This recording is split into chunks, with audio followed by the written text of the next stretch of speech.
Sellers कर सकते हैं। कस्टमर बिहेवियर को मॉनिटर करें और इंडिविजुअल्स के लिए ऑफर्स टेलर करें।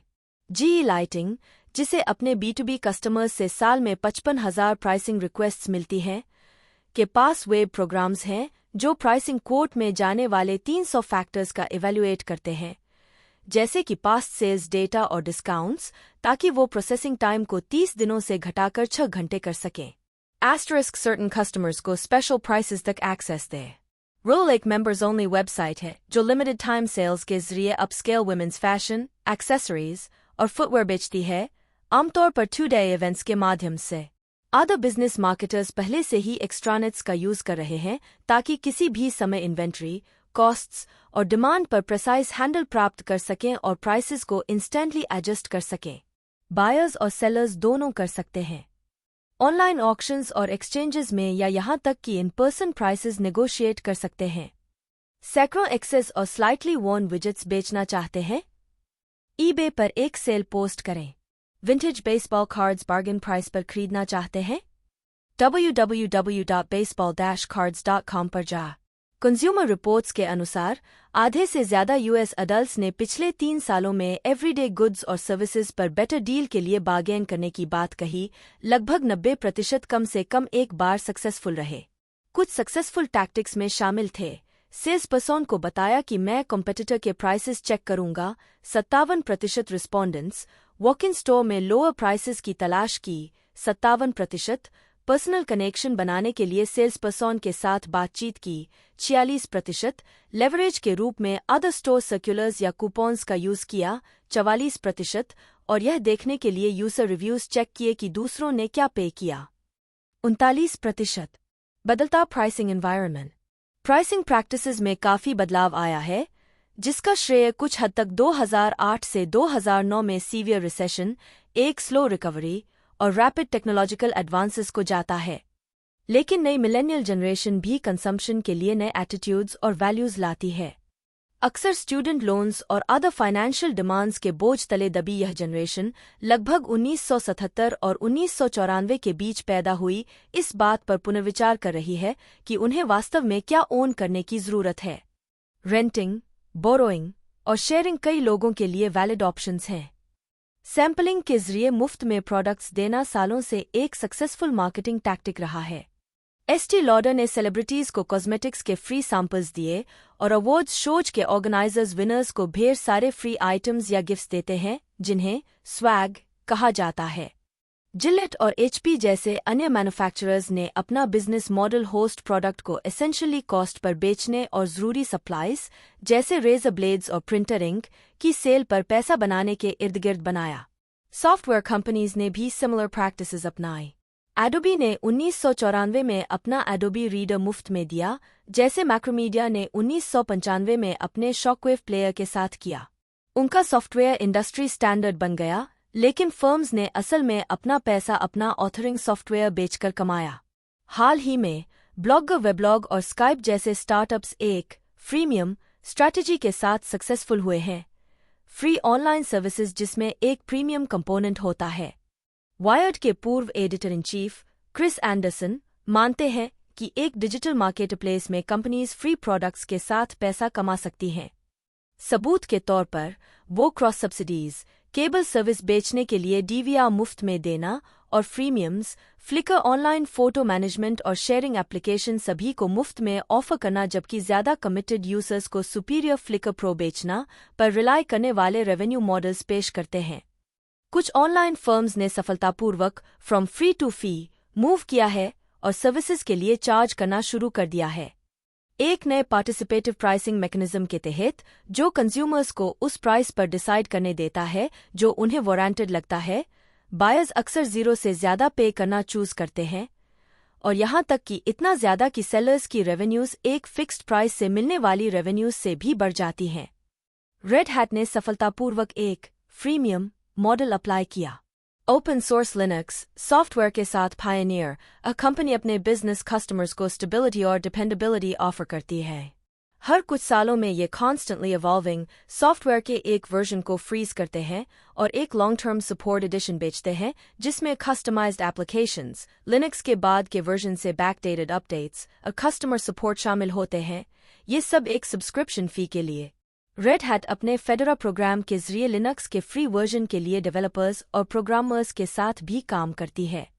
इन मूव्स की बदौलत रेड हैट अब $1 बिलियन कंपनी है जो 80% फॉर्चून 500 कंपनीज को सर्व करती है। प्राइसिंग स्ट्रैटेजीज और प्रोग्राम्स बनाना। मार्केटिंग मिक्स में प्राइस ही एक ऐसा एलिमेंट है जो रेवेन्यू जनरेट करता है, बाकी एलिमेंट्स कॉस्ट पैदा करते हैं। प्राइस कंपनी के प्रोडक्ट या ब्रांड की इंटेंडेड वैल्यू पोजीशनिंग को भी कम्युनिकेट करता है। एक अच्छी तरह से डिजाइन्ड और मार्केटेड प्रोडक्ट फिर भी प्राइस प्रीमियम कमांड कर सकता है और बड़ा प्रॉफिट कमा सकता है। लेकिन नई इकोनॉमिक रियलिटीज के कारण कई कंज्यूमर्स प्रोडक्ट्स और सर्विसेज के लिए अपनी विलिंगनेस टू पे पर फिर से विचार कर रहे हैं और कंपनीज को इसके परिणामस्वरूप अपनी प्राइसिंग स्ट्रैटेजीज की केयरफुली रिव्यू करनी पड़ी है। एक स्ट्रैटेजी जिसने कंज्यूमर्स और बिजनेसेस दोनों का ध्यान खींचा है वो है रायनएयर की unusual pricing strategy. Discount European air carrier Ryanair का प्रॉफिट अपने रेवोल्यूशनरी बिजनेस मॉडल की बदौलत आसमान छू रहा है। इसका राज? फाउंडर माइकल ओलियरी एक रिटेलर की तरह सोचते हैं। पैसेंजर से लगभग हर चीज के लिए चार्ज करते हैं, उनकी सीट को छोड़कर। रायनएयर की 1/4 सीट्स फ्री हैं और ओलियरी अगले 5 सालों में इसे डबल करना चाहते हैं। उनका अल्टीमेट गोल सभी सीट्स को फ्री करना है। पैसेंजर्स फिलहाल केवल टैक्सेस और फीस पे करते हैं जो लगभग $10 से $24 तक होती हैं। एवरेज वन वे फेयर लगभग $52 है। बाकी सब कुछ एक्स्ट्रा है। चेक्ड लगेज $9.50प्रति बैग, स्नैक्स $5.50एक हॉट डॉग के लिए, $4.50चिकन सूप के लिए, $3.50 पानी के लिए और दूरदराज के एयरपोर्ट से शहर तक बस या ट्रेन ट्रांसपोर्टेशन $24। फ्लाइट अटेंडेंट्स कई तरह की मर्चेंडाइज बेचते हैं जिनमें डिजिटल कैमरास $137.50और iPocket MP3 प्लेयर्स $165शामिल हैं। ऑनबोर्ड गैम्बलिंग और cell phone service projected new revenue sources हैं। अन्य स्ट्रैटेजीज कॉस्ट्स कम करती हैं या आउटसाइड रेवेन्यू जनरेट करती हैं। सीट्स रिक्लाइन नहीं होती, विंडो शेड्स और सीट बैक पॉकेट्स हटा दिए गए हैं और कोई एंटरटेनमेंट नहीं है। सीट बैक ट्रेस पर एड्स होते हैं और प्लेन्स के exteriors Vodafone group, Jaguar, Hertz और अदर्स के लिए जायंट रेवेन्यू प्रोड्यूसिंग बिलबोर्ड्स। 99% से ज्यादा टिकट्स ऑनलाइन बिकती हैं। Website travel insurance, hotels, ski packages और कार रेंटल्स भी ऑफर करती है। मेंटेनेंस कॉस्ट्स कम करने के लिए केवल बोइंग 737 से 800 जेट्स उड़ाए जाते हैं और फ्लाइट क्रूज अपनी यूनिफॉर्म्स खुद खरीदते हैं। ओलियरी ने पे टॉयलेट्स और न्यूयॉर्क सिटी सबवे कार की तरह हैंडरेल्स के साथ 10 रोज ऑफ स्टैंडिंग रूम 30 और पैसेंजर्स को अकोमोडेट करने के लिए की संभावना पर भी चर्चा की है। हालांकि दोनों ही सजेशंस ने पब्लिक कंसर्न और स्केप्टिसिज्म पैदा किया। हालांकि उनके आइडियाज अनकन्वेंशनल लग सकते हैं, लेकिन यह फॉर्मूला रायनएयर के कस्टमर्स के लिए काम करता है। एयरलाइन हर साल 58 मिलियन लोगों को 150 से ज्यादा एयरपोर्ट्स तक ले जाती है। सभी एक्स्ट्रास मिलकर रेवेन्यू का 20% कंट्रीब्यूट करते हैं। रायनएयर का नेट मार्जिन 25% है, जो साउथवेस्ट के 7% से 3 गुना ज्यादा है। कुछ इंडस्ट्री पंडित्स रायनएयर को वॉलमार्ट विथ विंग्स भी कहते हैं। प्राइसिंग डिसीजंस काफी कॉम्प्लेक्स होते हैं और इनमें कंपनी, कस्टमर्स, कंपटीशन और मार्केटिंग एनवायरनमेंट जैसे कई फैक्टर्स को ध्यान में रखना पड़ता है। होलिस्टिक मार्केटर्स जानते हैं कि इनके प्राइसिंग डिसीजंस कंपनी की मार्केटिंग स्ट्रैटेजी, टारगेट मार्केट्स और ब्रांड पोजीशंस के साथ कंसिस्टेंट होने चाहिए। इस चैप्टर में हम इनिशियल प्राइसेस सेट करने और समय और मार्केट्स के साथ प्राइसेस को एडजस्ट करने के लिए कॉन्सेप्ट्स और टूल्स प्रोवाइड करते हैं। इतिहास के अधिकांश समय में कीमतें बायर्स और सेलर्स के बीच नेगोशिएशन के द्वारा तय की जाती थीं। कुछ एरियाज में बार्गेनिंग आज भी एक स्पोर्ट की तरह है। सभी बायर्स के लिए एक प्राइस सेट करना एक रिलेटिवली मॉडर्न आइडिया है जो 19वीं सदी के अंत में लार्ज स्केल रिटेलिंग के विकास के साथ आया। F.W. वुलवर्थ, टिफनी को, जॉन वनकर और अदर्स ने स्ट्रिक्टली वन प्राइस पॉलिसी का एडवर्टाइज किया जो एफिशिएंट था क्योंकि उनके पास बहुत सारे आइटम्स थे और बहुत सारे एम्प्लॉयज़ को सुपरवाइज करना होता था। डिजिटल वर्ल्ड में प्राइसिंग पारंपरिक रूप से प्राइस बायर चॉइस का एक मेजर डिटर्मिनेंट रहा है। कंज्यूमर्स और परचेसिंग एजेंट्स जिनके पास प्राइस इंफॉर्मेशन और प्राइस डिस्काउंटर्स तक एक्सेस है, वो रिटेलर्स पर प्राइसेस कम करने का दबाव डालते हैं। रिटेलर्स बदले में मैन्युफैक्चरर्स पर अपनी प्राइसेस कम करने का दबाव डालते हैं। इसका रिजल्ट एक ऐसा मार्केटप्लेस हो सकता है जिसमें हेवी डिस्काउंटिंग और सेल्स प्रमोशन होती है। बदलते इकोनॉमिक एनवायरनमेंट से डाउनवर्ड प्राइस प्रेशर कुछ longer term trends in the technological environment के साथ कोइंसाइड हो। कुछ सालों से इंटरनेट बायर्स और सेलर्स के इंटरैक्ट करने के तरीके को बदल रहा है। यहाँ एक शॉर्ट लिस्ट है कि कैसे इंटरनेट सेलर्स को बायर्स के बीच और बायर्स को सेलर्स के बीच डिस्क्रिमिनेट करने की अनुमति देता है।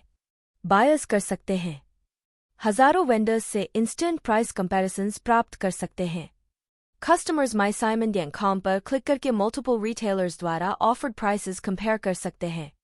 Intelligent shopping agents bots price comparison को एक कदम आगे ले जाते हैं और सैकड़ों नहीं तो हजारों मर्चेंट्स से प्रोडक्ट्स, प्राइसेस और रिव्यूज खोजते हैं। सिंहाउ परचेस के पॉइंट पर प्राइसेस चेक कर सकते हैं। कस्टमर्स परचेस करने का डिसीजन लेने से पहले स्टोर्स में स्मार्टफोन्स का यूज करके प्राइस कंपैरिजंस कर सकते हैं। रिटेलर पर प्राइस मैच करने या बेहतर प्राइस देने का दबाव डाल सकते हैं या कहीं और खरीद सकते हैं। अपनी प्राइस बता सकते हैं और उसे मीट करवा सकते हैं। Priceline.com पर कस्टमर्स उस प्राइस को स्टेट करते हैं जो वो एयरलाइन टिकट, होटल या रेंटल कार के लिए पे करना चाहते हैं, और साइट किसी भी सेलर को ढूंढती है जो उस प्राइस को मीट करने के लिए तैयार हो। वॉल्यूम एग्रीगेटिंग साइट्स कई कस्टमर्स के ऑर्डर्स कंबाइन करती हैं और सप्लायर पर डीपर डिस्काउंट के लिए दबाव डालती हैं। प्रोडक्ट्स फ्री प्राप्त कर सकते हैं। ओपन सोर्स, जो कि लिनक्स के साथ शुरू हुआ फ्री सॉफ्टवेयर मूवमेंट है, लगभग किसी भी कंपनी के लिए जो सॉफ्टवेयर क्रिएट करती है, मार्जिन्स को कम कर देगा। माइक्रोसॉफ्ट, ओरेकल, IBM और लगभग हर दूसरे मेजर सॉफ्टवेयर प्रोड्यूसर के सामने सबसे बड़ी चैलेंज यह है, आप उन प्रोग्राम्स के साथ कैसे कम्पीट करते हैं जो फ्री में मिल सकते हैं। Marketing insight giving it all away बताता है कि कैसे फर्म्स एसेंशियली फ्री ऑफरिंग्स के साथ सक्सेसफुल रही हैं। सेलर्स कर सकते हैं कस्टमर बिहेवियर को मॉनिटर करें और इंडिविजुअल्स के लिए ऑफर्स टेलर करें। GE लाइटिंग, जिसे अपने B2B कस्टमर्स से साल में 55,000 प्राइसिंग रिक्वेस्ट्स मिलती हैं, के पास वेब प्रोग्राम्स हैं जो प्राइसिंग कोर्ट में जाने वाले 300 फैक्टर्स का इवैल्यूएट करते हैं, जैसे कि पास्ट सेल्स डेटा और डिस्काउंट्स, ताकि वो प्रोसेसिंग टाइम को 30 दिनों से घटाकर 6 घंटे कर सकें। Asterisk सर्टन कस्टमर्स को स्पेशल प्राइसेस तक एक्सेस दे। रोल एक मेंबर्स ओनली वेबसाइट है जो लिमिटेड टाइम सेल्स के जरिए अपस्केल वुमेन्स फैशन, एक्सेसरीज और फुटवेयर बेचती है, आमतौर पर 2-day इवेंट्स के माध्यम से। आधा बिजनेस मार्केटर्स पहले से ही एक्स्ट्रानेट्स का यूज कर रहे हैं ताकि किसी भी समय इन्वेंट्री, कॉस्ट्स और डिमांड पर प्रेसाइज हैंडल प्राप्त कर सकें और प्राइसेस को इंस्टेंटली एडजस्ट कर सकें। बायर्स और सेलर्स दोनों कर सकते हैं। ऑनलाइन ऑक्शंस और एक्सचेंजेस में या यहाँ तक कि इन पर्सन प्राइसेस नेगोशिएट कर सकते हैं। सैकड़ों एक्सेस और स्लाइटली वॉर्न विजेट्स बेचना चाहते हैं? eBay पर एक सेल पोस्ट करें। Vintage baseball cards bargain price पर खरीदना चाहते हैं? www.baseball-cards.com पर जा। कंज्यूमर रिपोर्ट्स के अनुसार आधे से ज्यादा US अडल्ट्स ने पिछले 3 सालों में एवरीडे गुड्स और सर्विसेज पर बेटर डील के लिए बार्गेन करने की बात कही। लगभग 90% कम से कम एक बार सक्सेसफुल रहे। कुछ सक्सेसफुल टैक्टिक्स में शामिल थे। सेल्स पर्सन को बताया कि मैं कॉम्पिटिटर के प्राइसेस चेक करूंगा। 57% रिस्पोंडेंट्स वॉक इन स्टोर में लोअर प्राइसेस की तलाश की। 57% पर्सनल कनेक्शन बनाने के लिए सेल्स पर्सन के साथ बातचीत की। 46% लेवरेज के रूप में अदर स्टोर सर्कुलर्स या कूपन्स का यूज किया। 44% और यह देखने के लिए यूजर रिव्यूज चेक किए कि दूसरों ने क्या पे किया। 39% बदलता प्राइसिंग एनवायरनमेंट। प्राइसिंग प्रैक्टिसेस में काफी बदलाव आया है, जिसका श्रेय कुछ हद तक 2008 से 2009 में सीवियर रिसेशन, एक स्लो रिकवरी और रैपिड टेक्नोलॉजिकल एडवांसेस को जाता है। लेकिन नई मिलेनियल जनरेशन भी कंजम्पशन के लिए नए एटीट्यूड्स और वैल्यूज लाती है। अक्सर स्टूडेंट लोन्स और अदर फाइनेंशियल डिमांड्स के बोझ तले दबी यह जनरेशन लगभग 1977 और 1994 के बीच पैदा हुई इस बात पर पुनर्विचार कर रही है कि उन्हें वास्तव में क्या ओन करने की ज़रूरत है। रेंटिंग, बोरोइंग और शेयरिंग कई लोगों के लिए वैलिड ऑप्शंस हैं। सैम्पलिंग के जरिए मुफ्त में प्रोडक्ट्स देना सालों से एक सक्सेसफुल मार्केटिंग टैक्टिक रहा है। एस्टी लॉडर ने सेलिब्रिटीज को कॉस्मेटिक्स के फ्री सैंपल्स दिए और अवार्ड्स शोज के ऑर्गेनाइजर्स विनर्स को ढेर सारे फ्री आइटम्स या गिफ्ट्स देते हैं जिन्हें स्वैग कहा जाता है। जिलेट और एचपी जैसे अन्य मैन्युफैक्चरर्स ने अपना बिजनेस मॉडल होस्ट प्रोडक्ट को एसेंशियली कॉस्ट पर बेचने और ज़रूरी सप्लाईज जैसे रेजर ब्लेड्स और प्रिंटर इंक की सेल पर पैसा बनाने के इर्द गिर्द बनाया। सॉफ्टवेयर कंपनीज ने भी सिमिलर प्रैक्टिसेस अपनाई।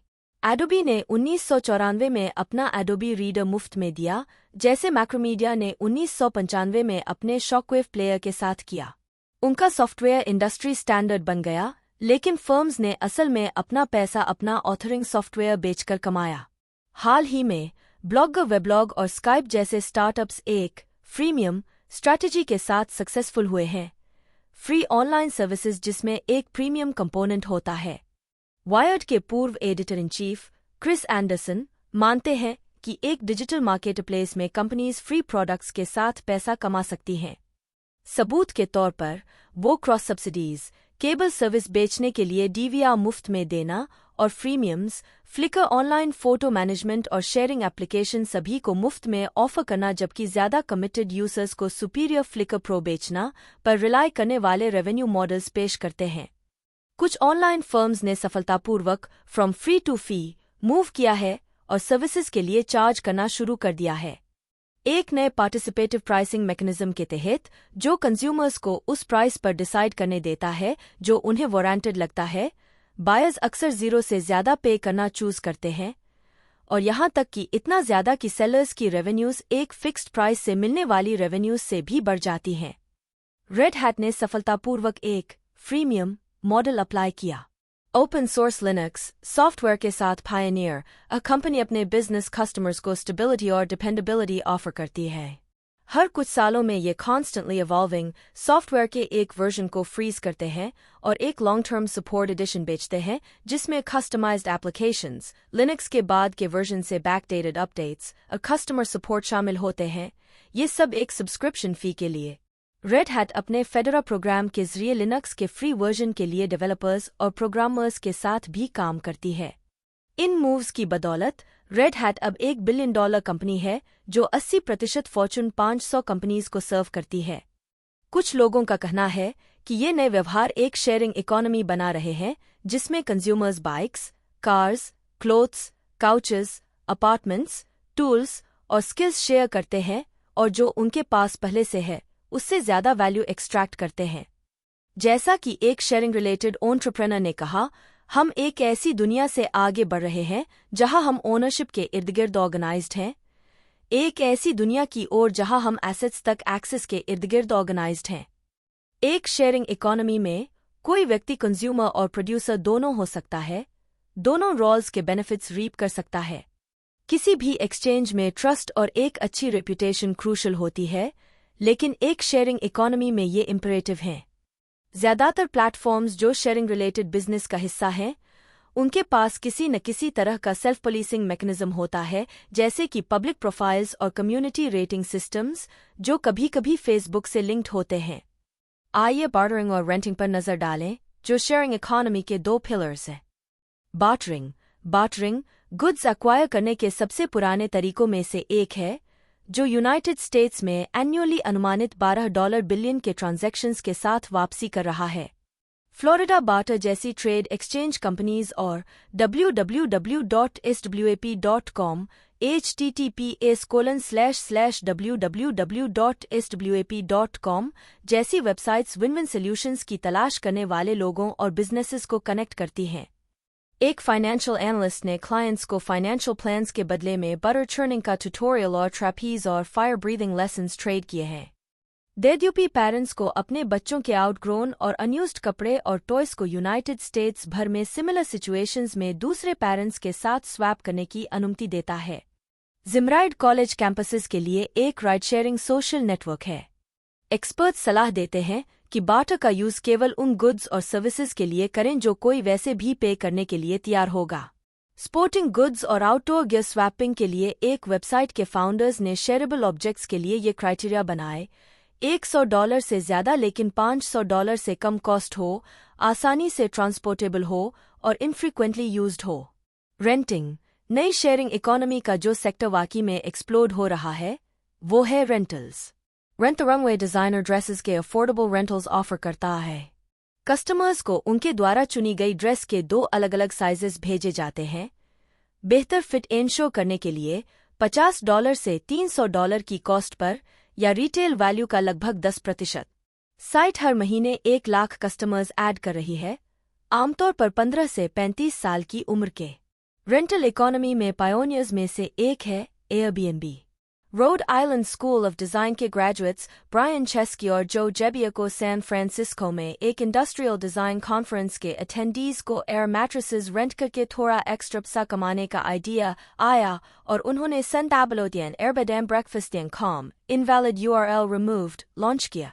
एक हफ्ते के लिए 3 अलग-अलग गेस्ट्स को अट्रैक्ट करने में अपनी सक्सेस से उत्साहित होकर दोनों ने अपने वेंचर का नाम छोटा करके एयरबीएनबी कर दिया, एक टेक एक्सपर्ट को हायर किया और एस्क्रो पेमेंट्स और प्रोफेशनल फोटोग्राफी जैसे फीचर्स ऐड करके अपने काउचसर्फिंग बिजनेस को एक्सटेंड करने का फैसला किया ताकि पोटेंशियल रेंटल प्रॉपर्टीज अपने बेस्ट दिखें। गेस्ट्स के लिए around the clock customer service और होस्ट्स के लिए ये $1 की इंश्योरेंस पॉलिसी ने दोनों पार्टीज को वैल्यूएबल पीस ऑफ माइंड प्रदान की। सभी तरह के स्पेसेस शामिल किए गए, सिर्फ रूम्स, अपार्टमेंट्स और हाउसेस ही नहीं बल्कि ड्राइववेज, ट्री हाउसेस, इग्लूज और यहाँ तक कि कैसल्स भी। एयरबीएनबी ने रेवेन्यूज जनरेट करने के लिए एक ब्रोकर्स मॉडल अप्लाई किया, होस्ट से 3% और गेस्ट से प्रॉपर्टी प्राइस के आधार पर 6% से 12% तक। हालांकि अब यह 190 देशों और 28,000 शहरों में ऑपरेट करता है, एन्युअली लाखों स्पेसेस बुक करता है और इसकी वैल्यूएशन $10 बिलियन के करीब पहुंच गई है, लेकिन इसे कई सिग्निफिकेंट चैलेंजेस का सामना करना पड़ रहा है, जिनमें टैक्सेस के रूप में गवर्नमेंट इंटरवेंशन, इलीगल सबलेटिंग पर डिस्प्यूट्स और सेफ्टी और अन्य हॉस्पिटैलिटी रिलेटेड रेगुलेशन का इम्पोजिशन शामिल हैं। यहाँ तक कि बड़ी कंपनीज भी इसमें शामिल हो रही हैं। जर्मन कार मेकर डेमलर ने उन कस्टमर्स के लिए अपनी कार 2 गो सर्विस इंट्रोड्यूस की जो शॉर्ट पीरियड ऑफ टाइम के लिए, यहाँ तक कि स्पर ऑफ द मोमेंट पर भी कार रेंट करना चाहते हैं। अपने लगभग आधे स्टोर्स में होम डिपो के पास एक यूनिट है जो ड्रिल्स और सॉस जैसे सभी तरह के प्रोडक्ट्स रेंट पर देती है, जिन्हें वो बेचती भी है। कंपनियां कैसे प्राइस तय करती हैं? छोटी कंपनियों में अक्सर बॉस ही प्राइसेस सेट करता है। बड़ी कंपनियों में डिवीजन और प्रोडक्ट लाइन मैनेजर्स ये काम करते हैं। यहाँ तक कि यहाँ भी top management general pricing objectives और पॉलिसीज सेट करता है और अक्सर लोअर मैनेजमेंट के प्रपोजल्स को अप्रूव करता है। जहां प्राइसिंग एक की कम्पिटिटिव फैक्टर है, एरोस्पेस, रेलरोड्स, ऑल कंपनीज, वहाँ कंपनियां अक्सर अप्रोप्रिएट प्राइसेस सेट करने या दूसरों की इसमें मदद करने के लिए एक प्राइसिंग डिपार्टमेंट एस्टैब्लिश करती हैं। यह department marketing department, finance department, top management को रिपोर्ट करता है। प्राइसिंग को इन्फ्लुएंस करने वाले अन्य लोगों में sales managers, production managers, finance managers और अकाउंटेंट्स शामिल हैं। B2B सेटिंग्स में रिसर्च सजेस्ट करता है कि प्राइसिंग परफॉर्मेंस तब इम्प्रूव होती है जब प्राइसिंग अथॉरिटी सेल्स, मार्केटिंग और फाइनेंस यूनिट्स में हॉरिजॉन्टली स्प्रेड की जाती है और जब इंडिविजुअल सेल्स पीपल और टीम्स और सेंट्रल मैनेजमेंट के बीच उस अथॉरिटी को सेंट्रलाइज और डेलीगेट करने में बैलेंस होता है। कई कंपनियां प्राइसिंग को अच्छी तरह से हैंडल नहीं करती हैं और स्ट्रैटेजीज पर निर्भर हो जाती हैं, जैसे हम अपने कॉस्ट्स कैलकुलेट करते हैं और अपनी इंडस्ट्री के ट्रेडिशनल मार्जिन्स ऐड कर देते हैं। अन्य कॉमन मिस्टेक्स में चेंजिंग मार्केट कंडीशंस, कॉस्ट्स या कंज्यूमर डिमांड का फायदा उठाने के लिए प्राइस को फ्रिक्वेंटली रिवाइज न करना शामिल है। कई कंपनियां बदलते बाजार के हालात, लागतों या कंज्यूमर की मांग का फायदा उठाने के लिए कीमतों में बार-बार संशोधन नहीं करतीं। मार्केट पोजिशनिंग स्ट्रेटेजी के इंट्रिंसिक एलिमेंट के बजाय बाकी मार्केटिंग प्रोग्राम से अलग प्राइस सेट करती हैं और अलग-अलग product items, market segments, distribution channels और परचेज अकेजन के लिए पर्याप्त रूप से प्राइस वेरी नहीं करती। किसी भी ऑर्गेनाइजेशन के लिए प्राइसिंग स्ट्रैटेजीज को इफेक्टिवली डिजाइन और इम्प्लीमेंट करने के लिए कंज्यूमर प्राइसिंग साइकोलॉजी की थोरो अंडरस्टैंडिंग और प्राइसेस सेट करने, अडैप्ट करने और बदलने के लिए एक सिस्टमैटिक अप्रोच की जरूरत होती है। कंज्यूमर साइकोलॉजी और प्राइसिंग। कई इकोनॉमिस्ट्स पारंपरिक रूप से मानते थे कि कंज्यूमर्स प्राइस टेकर्स थे जो प्राइसेस को फेस वैल्यू पर या दिए गए के रूप में एक्सेप्ट करते थे। हालांकि मार्केटर्स पहचानते हैं कि कंज्यूमर्स अक्सर एक्टिवली प्राइस इंफॉर्मेशन को प्रोसेस करते हैं। इसे prior purchasing experience, formal communications, advertising, sales calls और ब्रोशर्स, इनफॉर्मल कम्युनिकेशंस, दोस्तों, कॉलीग्स, अब परिवार के सदस्यों, पॉइंट ऑफ परचेस या ऑनलाइन रिसोर्सेज और अन्य फैक्टर्स के कॉन्टेक्स्ट से इंटरप्रेट करते हैं। खरीद के डिसीजंस इस बात पर बेस्ड होते हैं कि कंज्यूमर्स प्राइसेस को कैसे परसीव करते हैं और वो करंट एक्चुअल प्राइस को क्या मानते हैं, न कि मार्केटर के स्टेटेड प्राइस पर। कस्टमर्स के पास एक लोअर प्राइस थ्रेशहोल्ड हो सकता है जिसके नीचे प्राइसेस इंफीरियर या अनएक्सेप्टेबल क्वालिटी का सिग्नल देते हैं, और एक अपर प्राइस थ्रेशहोल्ड जिसके ऊपर प्राइसेस प्रोहिबिटिव होते हैं और प्रोडक्ट पैसे के लायक नहीं लगता। अलग अलग लोग प्राइसेस को अलग अलग तरीकों से इंटरप्रेट करते हैं। एक सिंपल पेयर ऑफ जीन्स और एक टी शर्ट खरीदने में शामिल कंज्यूमर साइकोलॉजी पर विचार करें। जीन्स और एक टी शर्ट। एक महिलाओं की काली टी शर्ट जो देखने में साधारण लगती है, उसकी कीमत आरमानी से $275 क्यों है, लेकिन गैप से सिर्फ $14.90 और Swedish discount clothing chain H&M से $7.90। आरमानी की टी शर्ट खरीदने वाले कस्टमर्स एक ज्यादा स्टाइलिशली कट टी शर्ट के लिए पे कर रहे हैं जो 70% नायलॉन, 25% पॉलिएस्टर और 5% इलास्टेन से बनी है, जिस पर एक मेड इन इटली लेबल है और जो एक लक्जरी ब्रांड से है जो हजारों डॉलर्स में बिकने वाले सूट्स, हैंडबैग्स और इवनिंग गाउन्स के लिए जानी जाती है। गैप और H&M की शर्ट्स मुख्य रूप से कॉटन से बनी हैं। उस टी शर्ट के साथ पहनने के लिए पैंट्स के लिए चॉइसेस बहुत हैं।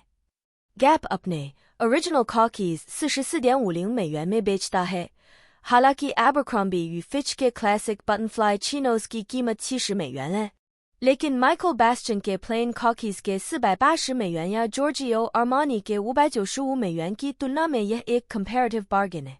हाई प्राइस डिजाइनर जीन्स में कॉटन गैबाडाइन जैसे महंगे फैब्रिक्स का यूज हो सकता है और एक डिस्टिंक्टिव डिजाइन बनाने के लिए hours of meticulous hand stitching की जरूरत हो सकती है, लेकिन इक्वली इम्पोर्टेंट एक इमेज और एक्सक्लूसिविटी का सेंस है। यह समझना कि कंज्यूमर्स प्राइसेस के अपने परसेप्शंस तक कैसे पहुंचते हैं एक इम्पोर्टेंट मार्केटिंग प्रायोरिटी है। यहाँ हम 3 की टॉपिक्स पर विचार करते हैं: reference prices, price quality inferences और प्राइस सेंडिंग। Reference prices.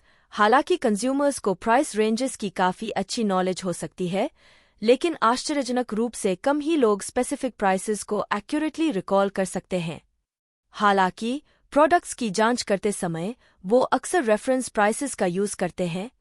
एक ऑब्जर्व्ड प्राइस की तुलना एक इंटरनल रेफरेंस प्राइस से करते हैं जो उन्हें याद है, या एक एक्सटर्नल फ्रेम ऑफ रेफरेंस जैसे कि पोस्टेड रेगुलर रिटेल प्राइस से। सभी तरह के रेफरेंस प्राइसेस पॉसिबल हैं। देखें टेबल 16.1 और सेलर्स अक्सर उन्हें मैनिपुलेट करने की कोशिश करते हैं। उदाहरण के लिए, एक सेलर अपने प्रोडक्ट को महंगे कॉम्पिटिटर्स के बीच रख सकता है ताकि यह इम्प्लाई किया जा सके कि वह उसी क्लास में बिलोंग करता है।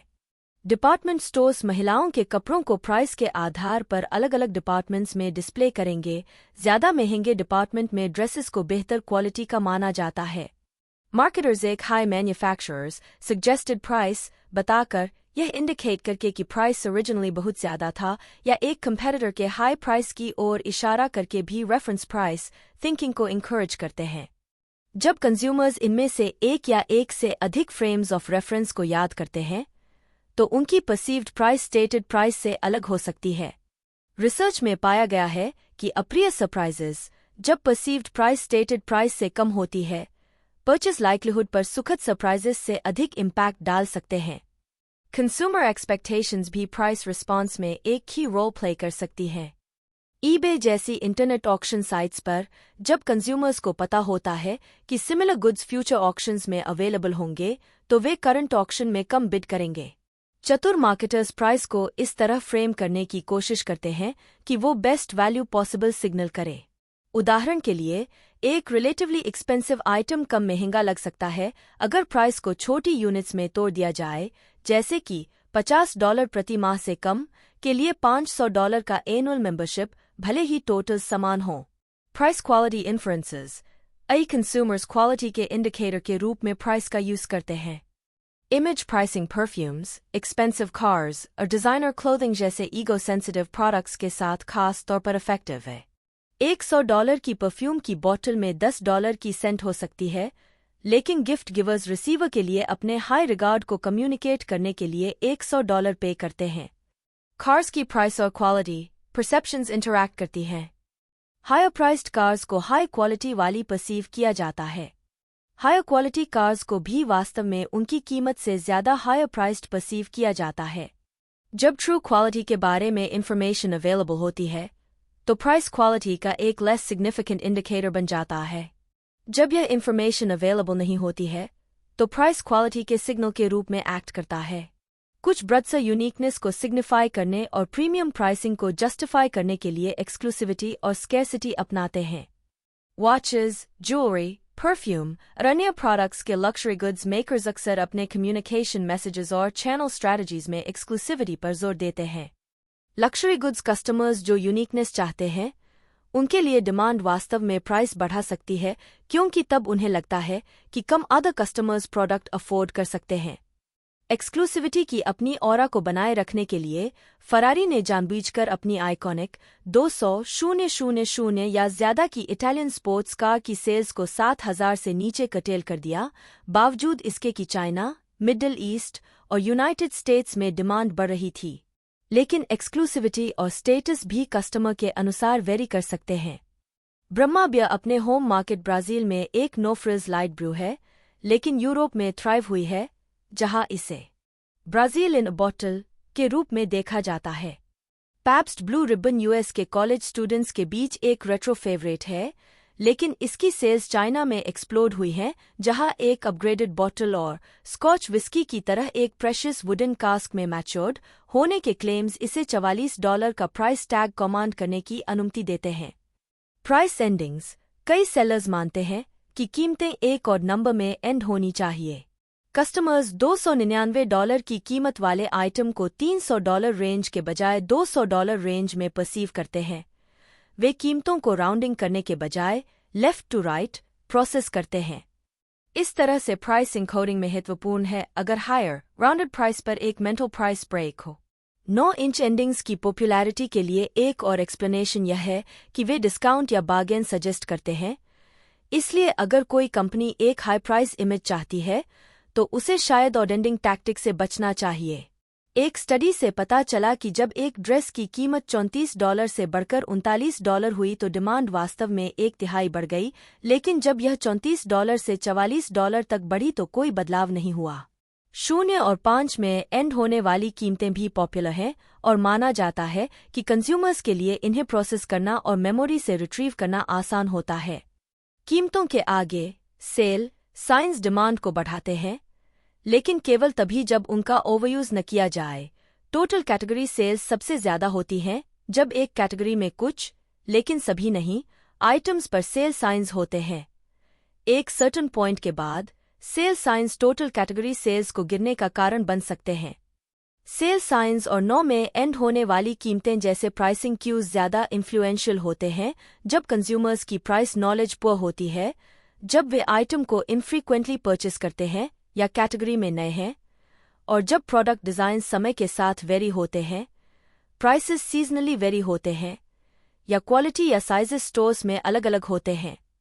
वे जितना ज्यादा यूज किए जाते हैं, उतने ही कम इफेक्टिव होते हैं। लिमिटेड अवेलेबिलिटी, उदाहरण के लिए, केवल 3 दिन भी उन कंज्यूमर्स के बीच सेल्स को बढ़ा सकती है जो एक्टिवली किसी प्रोडक्ट की शॉपिंग कर रहे हैं। कीमत तय करना। एक फर्म को पहली बार कीमत तब तय करनी पड़ती है जब वह एक नया प्रोडक्ट डेवलप करती है, जब वह अपने रेगुलर प्रोडक्ट को एक नए डिस्ट्रीब्यूशन चैनल या जियोग्राफिकल एरिया में इंट्रोड्यूस करती है, और जब वह नए कॉन्ट्रैक्ट वर्क पर बिड्स एंटर करती है। फर्म को यह डिसाइड करना होता है कि वह अपने प्रोडक्ट को क्वालिटी और प्राइस के मामले में कहाँ पोजीशन करना चाहती है। ज्यादातर मार्केट्स में 3 से 5 प्राइस पॉइंट्स या टियर्स होते हैं। मैरियट होटल्स अलग अलग प्राइस पॉइंट्स के लिए अलग अलग ब्रांड्स या ब्रांड्स के वेरिएशंस डेवलप करने में अच्छी है। मैरियट वेकेशन क्लब, वेकेशन विलास, सबसे ज्यादा कीमत। Marriott marquee, high price. Marriott high medium price. Renaissance, medium high price. Courtyard, medium price. Town place sweets, medium low price. और फेयरफील्ड इन, लो प्राइस। फर्म्स अपनी ब्रांडिंग स्ट्रैटेजीज इस तरह बनाती हैं ताकि वो अपने प्रोडक्ट्स या सर्विसेज के प्राइस क्वालिटी टियर्स कंज्यूमर्स तक कन्वे कर सकें। प्राइस पॉइंट्स की एक रेंज होने से एक फर्म मार्केट के ज्यादा हिस्से को कवर कर सकती है और किसी एक कंज्यूमर को ज्यादा चॉइसेस दे सकती है। Marketing insight, trading up, down and over describe करता है कि कैसे कंज्यूमर्स ने हाल के सालों में अपनी स्पेंडिंग को शिफ्ट किया है। फर्म को अपनी प्राइसिंग पॉलिसी सेट करते समय कई फैक्टर्स पर विचार करना चाहिए। टेबल 16.2 इस प्रोसेस के 6 स्टेप्स को समराइज करता है। स्टेप 1, प्राइसिंग ऑब्जेक्टिव चुनना। कंपनी सबसे पहले डिसाइड करती है कि वह अपने मार्केट ऑफरिंग को कहाँ पोजीशन करना चाहती है। एक फर्म के ऑब्जेक्टिव्स जितने क्लियर होंगे, प्राइस सेट करना उतना ही आसान होगा। 5 मेजर ऑब्जेक्टिव्स हैं: survival, maximum current profit, maximum market share, maximum market skimming, product quality leadership. Trading up, down और over. माइकल सिल्वरस्टाइन और नेल फिस्क, ट्रेडिंग अप के लेखक, ने देखा है कि कई मिडिल मार्केट कंज्यूमर्स समय समय पर न्यू लक्जरी प्रोडक्ट्स और सर्विसेज की ओर ट्रेड अप करते हैं, जिनमें कैटेगरी के अन्य गुड्स की तुलना में क्वालिटी, टेस्ट और एस्पिरेशन के हायर लेवल्स होते हैं, लेकिन इतने एक्सपेंसिव नहीं होते कि उनकी पहुंच से बाहर हों। लेखक 3 मुख्य प्रकार के न्यू लक्जरी प्रोडक्ट्स की पहचान करते हैं।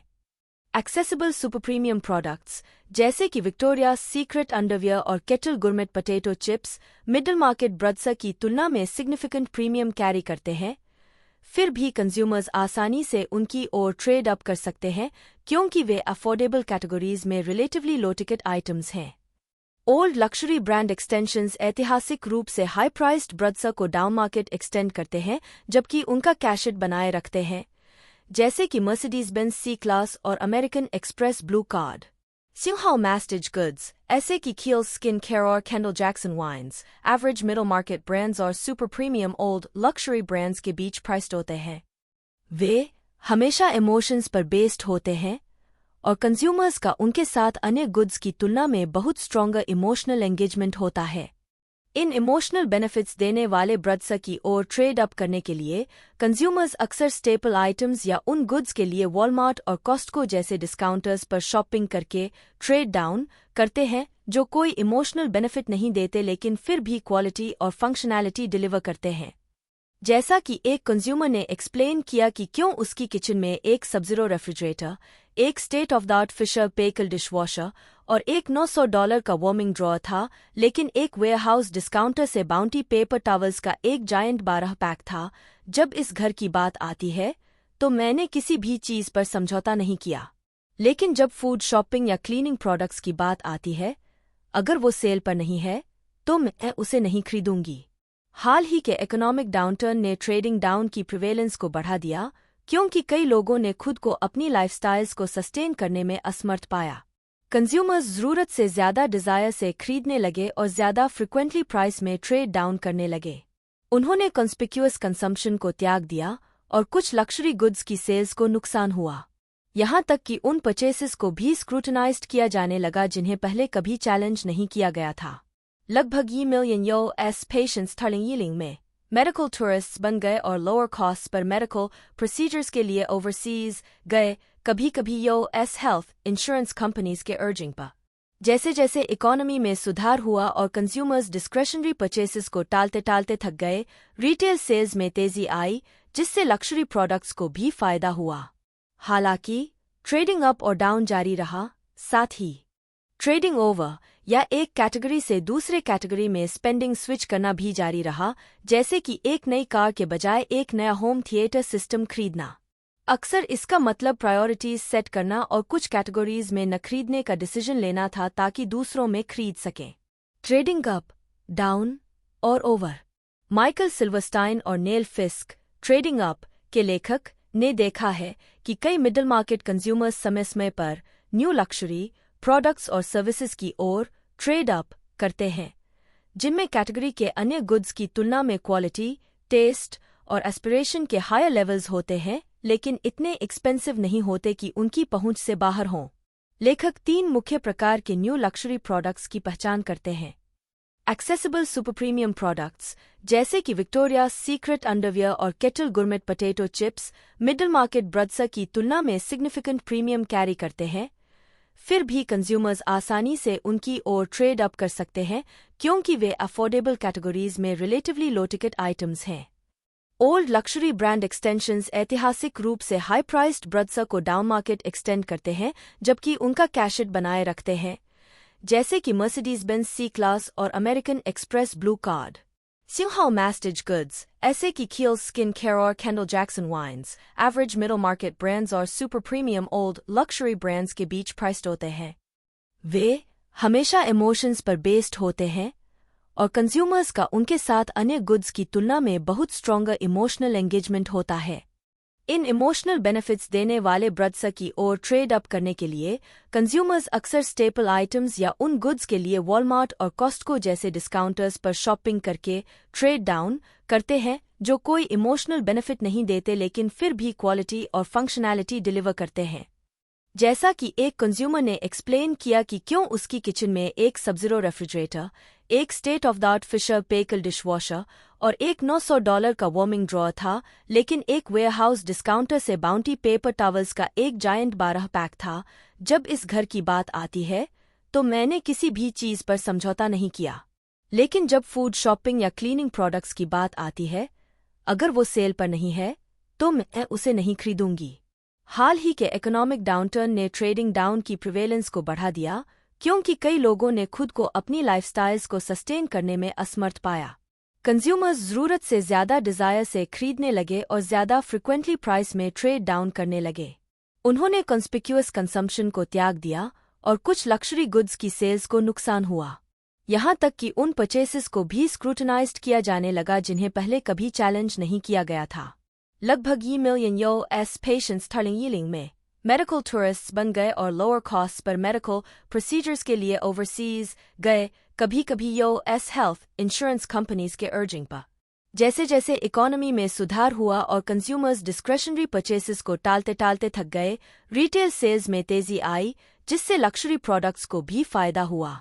हालांकि ट्रेडिंग अप और डाउन जारी रहा, साथ ही ट्रेडिंग ओवर या एक कैटेगरी से दूसरे कैटेगरी में स्पेंडिंग स्विच करना भी जारी रहा, जैसे कि एक नई कार के बजाय एक नया होम थिएटर सिस्टम खरीदना। अक्सर इसका मतलब प्रायोरिटीज सेट करना और कुछ कैटेगरीज में न खरीदने का डिसीजन लेना था ताकि दूसरों में खरीद सकें। सर्वाइवल अगर कंपनियां ओवर कैपेसिटी, इंटेंस कंपटीशन और चेंजिंग कंज्यूमर वांट से परेशान हैं, तो वे सर्वाइवल को अपने मेजर ऑब्जेक्टिव के रूप में परस्यू करती हैं। जब तक प्राइसेस वेरिएबल कॉस्ट्स और कुछ फिक्स्ड कॉस्ट्स को कवर करते हैं, कंपनी बिजनेस में बनी रहती है। सर्वाइवल एक शॉर्ट रन ऑब्जेक्टिव है।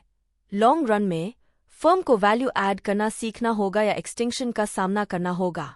मैक्सिमम करंट प्रॉफिट कई कंपनियां एक ऐसी प्राइस सेट करने की कोशिश करती हैं जो करंट प्रॉफिट्स को मैक्सिमाइज करे। वे अल्टरनेटिव प्राइसेस से जुड़े डिमांड और कॉस्ट्स का एस्टिमेट लगाती हैं और उस प्राइस को चूज करती हैं जो maximum current profit, cash flow या rate of return on investment produce करता है। यह स्ट्रैटेजी अज्यूम करती है कि फर्म अपने डिमांड और कॉस्ट फंक्शंस को जानती है। वास्तव में इन्हें एस्टिमेट करना मुश्किल होता है। करंट परफॉर्मेंस पर जोर देने में company other marketing variables, competitors के रिएक्शंस और प्राइस पर लीगल रिस्ट्रेंट्स के इफेक्ट्स को इग्नोर करके लॉन्ग रन परफॉर्मेंस को सैक्रिफाइस कर सकती है। मैक्सिमम मार्केट शेयर कुछ कंपनियां अपने मार्केट शेयर को मैक्सिमाइज करना चाहती हैं। उनका मानना है कि higher sales volume lower unit costs और हायर लॉन्ग रन प्रॉफिट की ओर ले जाएगा, इसलिए वे सबसे कम प्राइस सेट करती हैं, यह मानते हुए कि मार्केट प्राइस सेंसिटिव है। टेक्सास इंस्ट्रूमेंट्स ने सालों तक इस मार्केट पेनिट्रेशन प्राइसिंग को फेमसली प्रैक्टिस किया। कंपनी एक बड़ा प्लांट बनाएगी, अपनी प्राइस को जितना पॉसिबल हो उतना कम सेट करेगी, एक बड़ा मार्केट शेयर जीतेगी, फॉलिंग कॉस्ट्स एक्सपीरियंस करेगी और जैसे जैसे कॉस्ट्स गिरेंगे अपनी प्राइस को और कम करेगी। निम्नलिखित कंडीशंस एक मार्केट पेनिट्रेशन प्राइसिंग स्ट्रैटेजी अपनाने के पक्ष में हैं। मार्केट हाईली प्राइस सेंसिटिव है और एक लो प्राइस मार्केट ग्रोथ को स्टिमुलेट करता है। प्रोडक्शन और distribution costs accumulated production experience के साथ गिरते हैं। और एक लो प्राइस एक्चुअल और पोटेंशियल कंपटीशन को डिस्करेज करता है। मैक्सिमम मार्केट स्किमिंग, एक नई टेक्नोलॉजी अनवेल करने वाली कंपनियां मार्केट स्किमिंग को मैक्सिमाइज करने के लिए हाई प्राइसेस सेट करना पसंद करती हैं। सोनी मार्केट स्किमिंग प्राइसिंग की फ्रीक्वेंट प्रैक्टिशनर रही है, जिसमें प्राइसेस हाई शुरू होते हैं और समय के साथ धीरे धीरे ड्रॉप होते हैं। जब सोनी ने 1990 में जापानीज मार्केट में दुनिया का पहला high definition television HD TV introduce किया तो इसकी कीमत $43,000 थी।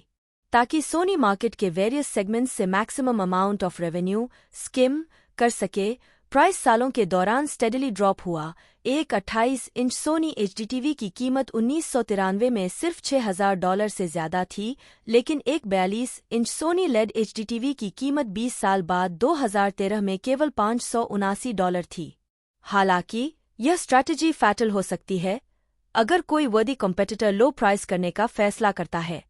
जब फिलिप्स, जो कि डच इलेक्ट्रॉनिक्स मैन्युफैक्चरर है, ने अपने वीडियो डिस्क प्लेयर्स की प्राइस इस तरह तय की कि हर एक पर प्रॉफिट हो, तो जापानीज कॉम्पिटिटर्स ने लो प्राइस की और तेजी से अपना मार्केट शेयर बनाया, जिसने बदले में उनकी कॉस्ट्स को सब्सटैंशियली कम कर दिया। इसके अलावा जो कंज्यूमर्स अर्ली में हाईएस्ट प्राइसेस पर खरीदते हैं, वे डिसैटिस्फाइड हो सकते हैं अगर वे अपनी तुलना उन लोगों से करते हैं जो बाद में लोअर प्राइस पर खरीदते हैं। जब एप्पल ने अपने इंट्रोडक्शन के केवल 2 महीने बाद अर्ली आईफोन की प्राइस $600 से घटाकर $400 कर दी, तो पब्लिक आउटक्राई के कारण फर्म को इनिशियल बायर्स को फ्यूचर एप्पल परचेसेस के लिए $100 का क्रेडिट देना पड़ा।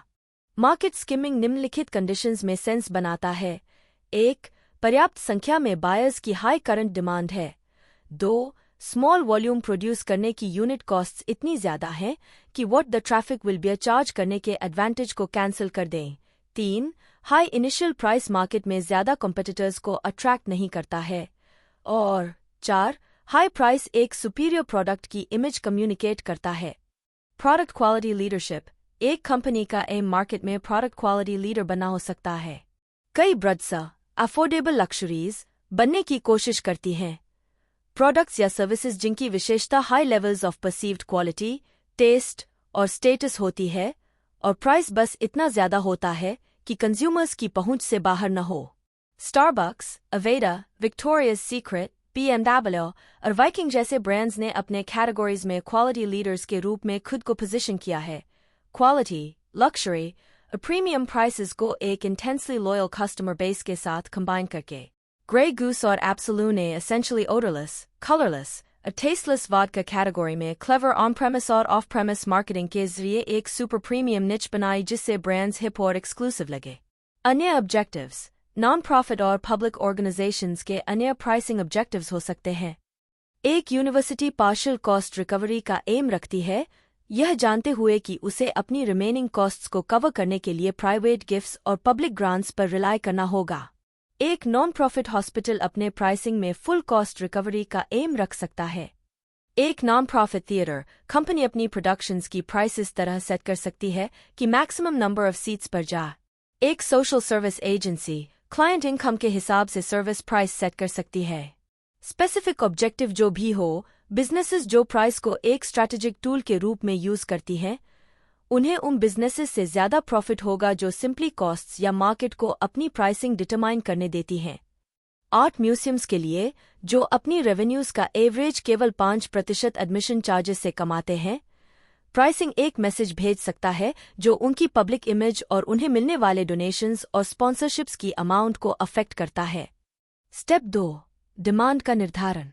प्रत्येक प्राइस डिमांड के एक अलग लेवल की ओर ले जाएगा और कंपनी के मार्केटिंग ऑब्जेक्टिव्स पर एक अलग इम्पैक्ट डालेगा। प्राइस और डिमांड के बीच नॉर्मली इनवर्स रिलेशनशिप एक डिमांड कर्व में कैप्चर्ड होती है। देखें फिगर 16.1। उदास स्माइली प्राइस जितनी ज्यादा होगी, डिमांड उतनी ही कम होगी।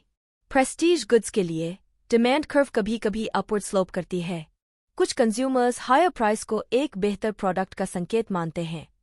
हालांकि अगर प्राइस बहुत ज्यादा है तो डिमांड गिर सकती है। प्राइस सेंसिटिविटी, डिमांड कर्व अलग अलग कीमतों पर मार्केट की प्रोबेबल परचेज क्वांटिटी दिखाती है, जिसमें अलग अलग प्राइस सेंसिटिविटीज वाले कई इंडिविजुअल्स के रिएक्शंस को सम किया जाता है। डिमांड एस्टिमेट करने का पहला स्टेप यह समझना है कि प्राइस सेंसिटिविटी को क्या अफेक्ट करता है। Generally speaking, customers low cost items या उन आइटम्स के लिए लेस प्राइस सेंसिटिव होते हैं जिन्हें वे इनफ्रीक्वेंटली खरीदते हैं।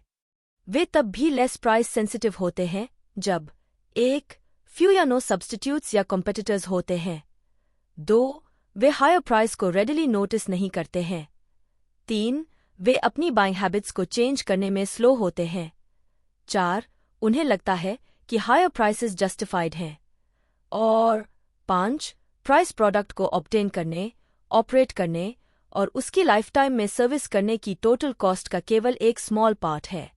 एक सेलर कॉम्पिटिटर्स से हायर प्राइस सफलतापूर्वक चार्ज कर सकता है अगर वह कस्टमर्स को कन्विंस कर सके कि वह lowest total cost of ownership (TCO) offer करता है। मार्केटर्स अक्सर प्रोडक्ट ऑफरिंग में सर्विस एलिमेंट्स को सेल्स इंसेंटिव्स के रूप में ट्रीट करते हैं बजाय वैल्यू एनहांसिंग ऑगमेंटेशंस के जिनके लिए वे चार्ज कर सकते हैं। वास्तव में, प्राइसिंग एक्सपर्ट टॉम नागले का मानना है कि हाल के सालों में मैन्युफैक्चरर्स की सबसे कॉमन मिस्टेक यह रही है कि उन्होंने अपने प्रोडक्ट्स को डिफरेंशिएट करने के लिए all sorts of services offer किए बिना उनके लिए चार्ज किए। बेशक, कंपनियां ऐसे कस्टमर्स प्रेफर करती हैं जो लेस प्राइस सेंसिटिव हों। टेबल 16.3 डिक्रीज्ड प्राइस सेंसिटिविटी से जुड़ी कुछ कैरेक्टरिस्टिक्स लिस्ट करता है। दूसरी ओर, इंटरनेट में प्राइस सेंसिटिविटी को इंक्रीज करने की पोटेंशियल है। ऑटो रिटेलिंग और टर्म इंश्योरेंस जैसे कुछ एस्टैब्लिश्ड, काफी बिग टिकट कैटेगरीज में कंज्यूमर्स इंटरनेट के रिजल्ट के रूप में लोअर प्राइसेस पे करते हैं। कार बायर्स इंफॉर्मेशन गैदर करने और ऑनलाइन बाइंग सर्विस की नेगोशिएटिंग क्लाउड बोरो करने के लिए इंटरनेट का यूज करते हैं। लेकिन पॉसिबल सेविंग्स रियलाइज करने के लिए कस्टमर्स को मल्टीपल साइट्स विजिट करने पड़ सकते हैं, और वे हमेशा ऐसा नहीं करते हैं। केवल प्राइस सेंसिटिव कंज्यूमर्स को टारगेट करना वास्तव में पैसे छोड़ना हो सकता है। डिमांड कर्व का अनुमान लगाना। ज्यादातर कंपनियां अपनी डिमांड कर्व्स को मापने के लिए कई अलग अलग तरीकों का इस्तेमाल करती हैं। सर्वेज यह एक्सप्लोर कर सकते हैं कि कंज्यूमर्स अलग अलग प्रोपोज्ड प्राइसेस पर कितनी यूनिट्स खरीदेंगे। हालांकि कंज्यूमर्स कंपनी को हाई प्राइसिंग से डिस्करेज करने के लिए हायर प्राइसेस पर अपने परचेज इंटेंशंस को अंडरस्टेट कर सकते हैं, लेकिन वे न्यू प्रोडक्ट्स या सर्विसेज के लिए अपनी विलिंगनेस टू पे को एग्जैजरेट भी करते हैं।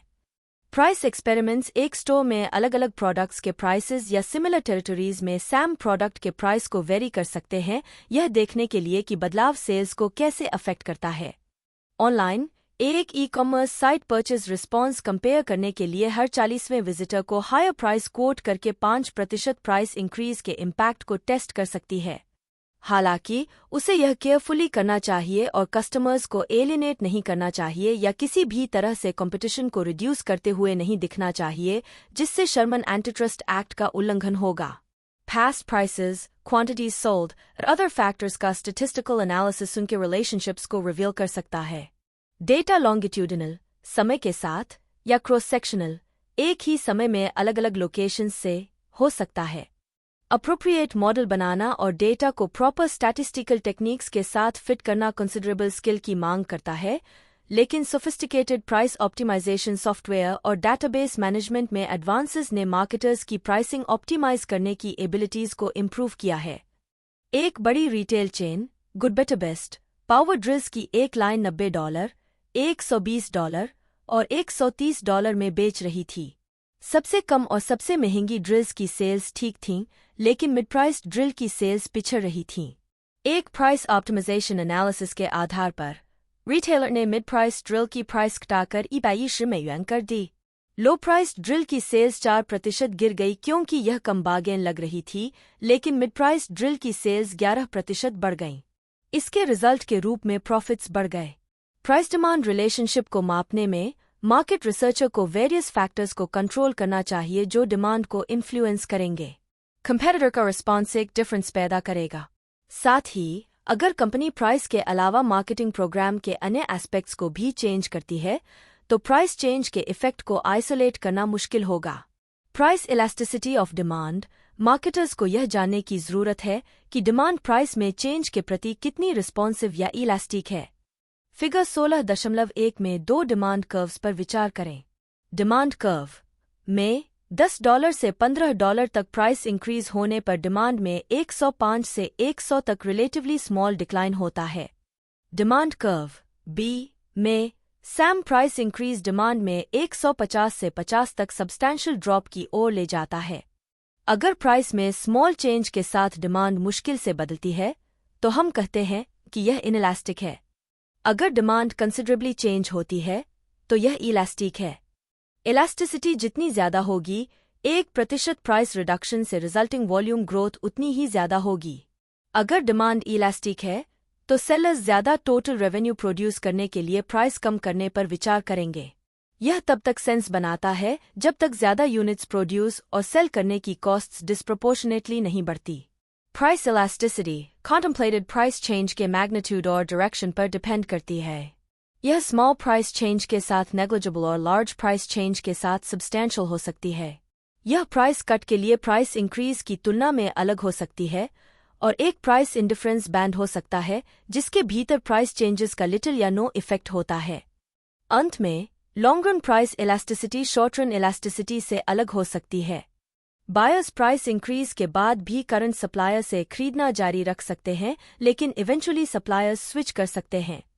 यहाँ डिमांड लॉन्ग रन में शॉर्ट रन की तुलना में ज्यादा इलास्टिक है, या इसका उल्टा भी हो सकता है।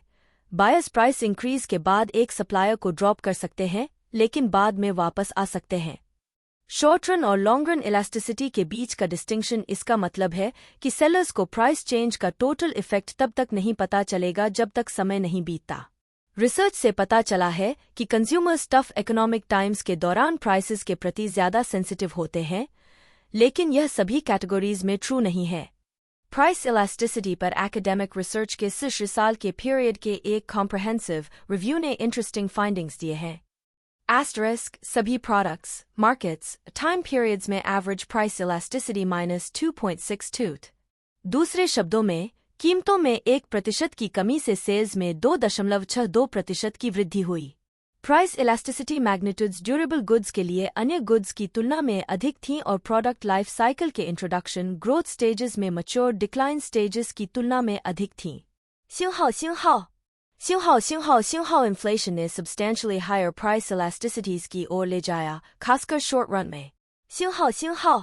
प्रमोशनल प्राइस इलास्टिसिटीज शॉर्ट रन में एक्चुअल प्राइस इलास्टिसिटीज से ज्यादा थीं, हालांकि लॉन्ग रन में इसका उल्टा ट्रू था।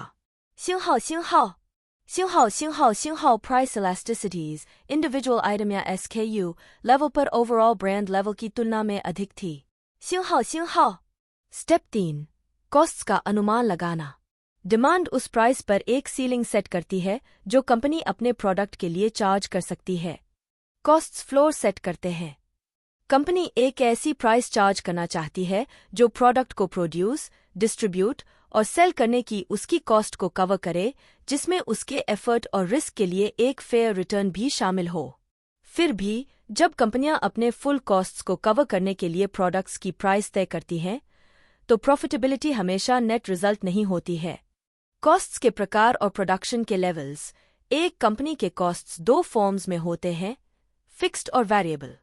फिक्स्ड कॉस्ट्स, जिन्हें ओवरहेड भी कहा जाता है, वे कॉस्ट्स हैं जो प्रोडक्शन लेवल या सेल्स रेवेन्यू के साथ वेरी नहीं करते हैं। एक कंपनी को हर महीने रेंट, हीट, इंटरेस्ट, सैलरीज वगैरह के लिए बिल्स पे करने होते हैं, चाहे आउटपुट कुछ भी हो। वेरिएबल कॉस्ट सीधे प्रोडक्शन के लेवल के साथ वेरी करते हैं। उदाहरण के लिए, सैमसंग द्वारा प्रोड्यूस किए गए प्रत्येक टैबलेट कंप्यूटर पर प्लास्टिक और ग्लास, माइक्रोप्रोसेसर चिप्स और अन्य इलेक्ट्रॉनिक्स और पैकेजिंग की कॉस्ट आती है। ये कॉस्ट्स प्रति यूनिट प्रोड्यूस्ड कांस्टेंट होते हैं, लेकिन इन्हें वेरिएबल कहा जाता है क्योंकि उनका टोटल प्रोड्यूस की गई यूनिट्स की संख्या के साथ वेरी करता है। टोटल कॉस्ट्स प्रोडक्शन के किसी भी दिए गए लेवल के लिए फिक्स्ड और वेरिएबल कॉस्ट्स के सम से कंसिस्ट होते हैं। एवरेज कॉस्ट उस प्रोडक्शन लेवल पर प्रति यूनिट कॉस्ट है। यह टोटल कॉस्ट्स को प्रोडक्शन से डिवाइड करके निकाला जाता है। मैनेजमेंट एक ऐसी प्राइस चार्ज करना चाहती है जो कम से कम दिए गए प्रोडक्शन लेवल पर टोटल प्रोडक्शन कॉस्ट्स को कवर करे। इंटेलिजेंटली प्राइस तय करने के लिए मैनेजमेंट को यह जानने की जरूरत है कि उसकी कॉस्ट्स प्रोडक्शन के अलग अलग लेवल्स के साथ कैसे वेरी करती हैं। उस केस को लें जिसमें सैमसंग जैसी कंपनी ने एक फिक्स साइज प्लांट बनाया है जो एक दिन में 1000 टैबलेट कंप्यूटर्स प्रोड्यूस कर सकता है। अगर प्रतिदिन फ्यू यूनिट्स प्रोड्यूस किए जाते हैं तो कॉस्ट पर यूनिट ज्यादा होती है। जैसे जैसे प्रोडक्शन 1000 यूनिट्स प्रतिदिन के करीब पहुंचता है, एवरेज कॉस्ट गिरती है क्योंकि फिक्स्ड कॉस्ट ज्यादा यूनिट्स पर स्प्रेड हो जाती हैं। हालांकि 1000 यूनिट्स के बाद शॉर्ट रन एवरेज कॉस्ट बढ़ जाती है क्योंकि प्लांट इनएफिशिएंट हो जाता है। वर्कर्स को मशीन्स के लिए लाइन में लगना पड़ता है, एक दूसरे के रास्ते में आते हैं और मशीन्स ज्यादा बार ब्रेकडाउन होती हैं। देखें फिगर 16.2। अगर सैमसंग का मानना है कि वह प्रतिदिन 2000 यूनिट्स सेल कर सकती है तो उसे एक बड़ा प्लांट बनाने पर विचार करना चाहिए। प्लांट ज्यादा एफिशिएंट मशीनरी और वर्क अरेंजमेंट्स का यूज करेगा और प्रतिदिन 2000 टैबलेट्स प्रोड्यूस करने की यूनिट कॉस्ट प्रतिदिन 1000 प्रोड्यूस करने की यूनिट कॉस्ट से कम होगी। यह फिगर 16.2 बी में long run average cost curve rack में दिखाया गया है। वास्तव में फिगर 16.2 बी के अनुसार एक 3000 कैपेसिटी वाला प्लांट और भी ज्यादा एफिशिएंट होगा, लेकिन एक 4000 डेली प्रोडक्शन प्लांट कम एफिशिएंट होगा क्योंकि इंक्रीजिंग डिसइकोनॉमीज ऑफ स्केल के कारण मैनेज करने के लिए बहुत ज्यादा वर्कर्स होते हैं और पेपरवर्क चीजों को स्लो कर देती है। फिगर 16.RP इंडिकेट करता है कि अगर डिमांड इस प्रोडक्शन लेवल को सपोर्ट करने के लिए पर्याप्त मजबूत है तो एक daily production plant optimal size. Manufacturing से जुड़ी लागतों के अलावा भी कई लागतें होती हैं। अलग अलग रिटेलर्स या कस्टमर्स को बेचने की वास्तविक प्रॉफिटेबिलिटी का अनुमान लगाने के लिए मैन्युफैक्चरर को स्टैंडर्ड कॉस्ट अकाउंटिंग के बजाय activity based cost ABC accounting का यूज करना चाहिए, जैसा कि चैप्टर 5 में बताया गया है। Accumulated production. मान लीजिए सैमसंग एक ऐसा प्लांट चलाती है जो प्रतिदिन 3000 टैबलेट कंप्यूटर्स प्रोड्यूस करता है। जैसे जैसे कंपनी टैबलेट्स प्रोड्यूस करने का एक्सपीरियंस गेन करती है, उसके मेथड्स इंप्रूव होते हैं। वर्कर्स शॉर्टकट्स सीखते हैं, मटीरियल्स ज्यादा स्मूथली फ्लो करते हैं और प्रोक्योरमेंट कॉस्ट्स गिरती हैं। इसका रिजल्ट, जैसा कि फिगर 16.3 दिखाता है, यह है कि average cost accumulated production experience के साथ गिरती है। इस प्रकार पहले 1 लाख टैबलेट्स प्रोड्यूस करने की एवरेज कॉस्ट $100 प्रति टैबलेट है। जब कंपनी ने पहले 2 लाख टैबलेट्स प्रोड्यूस कर लिए हैं तो एवरेज कॉस्ट गिरकर $90 हो गई है। जब इसका अक्यूमुलेटेड प्रोडक्शन एक्सपीरियंस फिर से डबल होकर 4 लाख हो जाता है तो एवरेज कॉस्ट $80 है। Accumulated production experience के साथ एवरेज कॉस्ट में इस डिक्लाइन को एक्सपीरियंस कर्व या लर्निंग कर्व कहा जाता है। अब मान लीजिए इस पर्टिकुलर टैबलेट मार्केट में 3 फर्म्स कम्पीट करती हैं, सैमसंग और बी। सैमसंग $80 पर लोएस्ट कॉस्ट प्रोड्यूसर है, जिसने पास्ट में 4 लाख यूनिट्स प्रोड्यूस किए हैं। अगर तीनों फर्म्स टैबलेट को $100 में बेचती हैं तो सैमसंग $20 प्रॉफिट प्रति यूनिट कमाती है, $10 प्रति यूनिट कमाती है और भी ब्रेक इवन करती है। सैमसंग के लिए स्मार्ट मूव यह होगा कि वह अपनी प्राइस घटाकर $90 कर दे। यह बी को मार्केट से बाहर कर देगा और यहां तक कि अभी छोड़ने पर विचार कर सकती है। सैमसंग वह बिजनेस ले लेगी जो बी को मिलता और संभवतः अ को भी। इसके अलावा price sensitive customers lower price पर मार्केट में एंटर करेंगे। जैसे जैसे प्रोडक्शन 4 लाख यूनिट से आगे बढ़ेगा, सैमसंग की कॉस्ट्स और भी ज्यादा और तेजी से गिरेंगी, उसके प्रॉफिट्स को रिस्टोर कर देंगी, यहां तक कि $90 की प्राइस पर भी। फिर भी experience curve pricing major risks carry करता है। अग्रेसिव प्राइसिंग प्रोडक्ट को एक चीप इमेज दे सकता है। यह भी अस्यूम करता है कि कॉम्पिटिटर्स वीक फॉलोअर्स हैं। यह स्ट्रैटेजी कंपनी को डिमांड को मीट करने के लिए ज्यादा प्लान्स बनाने के लिए प्रेरित करती है, लेकिन एक कॉम्पिटिटर लोअर कॉस्ट टेक्नोलॉजी के साथ इनोवेट करना चूज कर सकता है। मार्केट लीडर अब पुरानी टेक्नोलॉजी के साथ स्टक हो जाता है। अधिकांश experience curve pricing manufacturing costs पर फोकस करता है, लेकिन सभी कॉस्ट्स को इम्प्रूव किया जा सकता है, जिसमें मार्केटिंग कॉस्ट्स भी शामिल हैं। अगर 3 फर्म्स मार्केटिंग में बड़ी सम ऑफ मनी इन्वेस्ट कर रही हैं, तो जो फर्म इसे सबसे लंबे समय से यूज कर रही है, वह लोएस्ट कॉस्ट्स अचीव कर सकती है।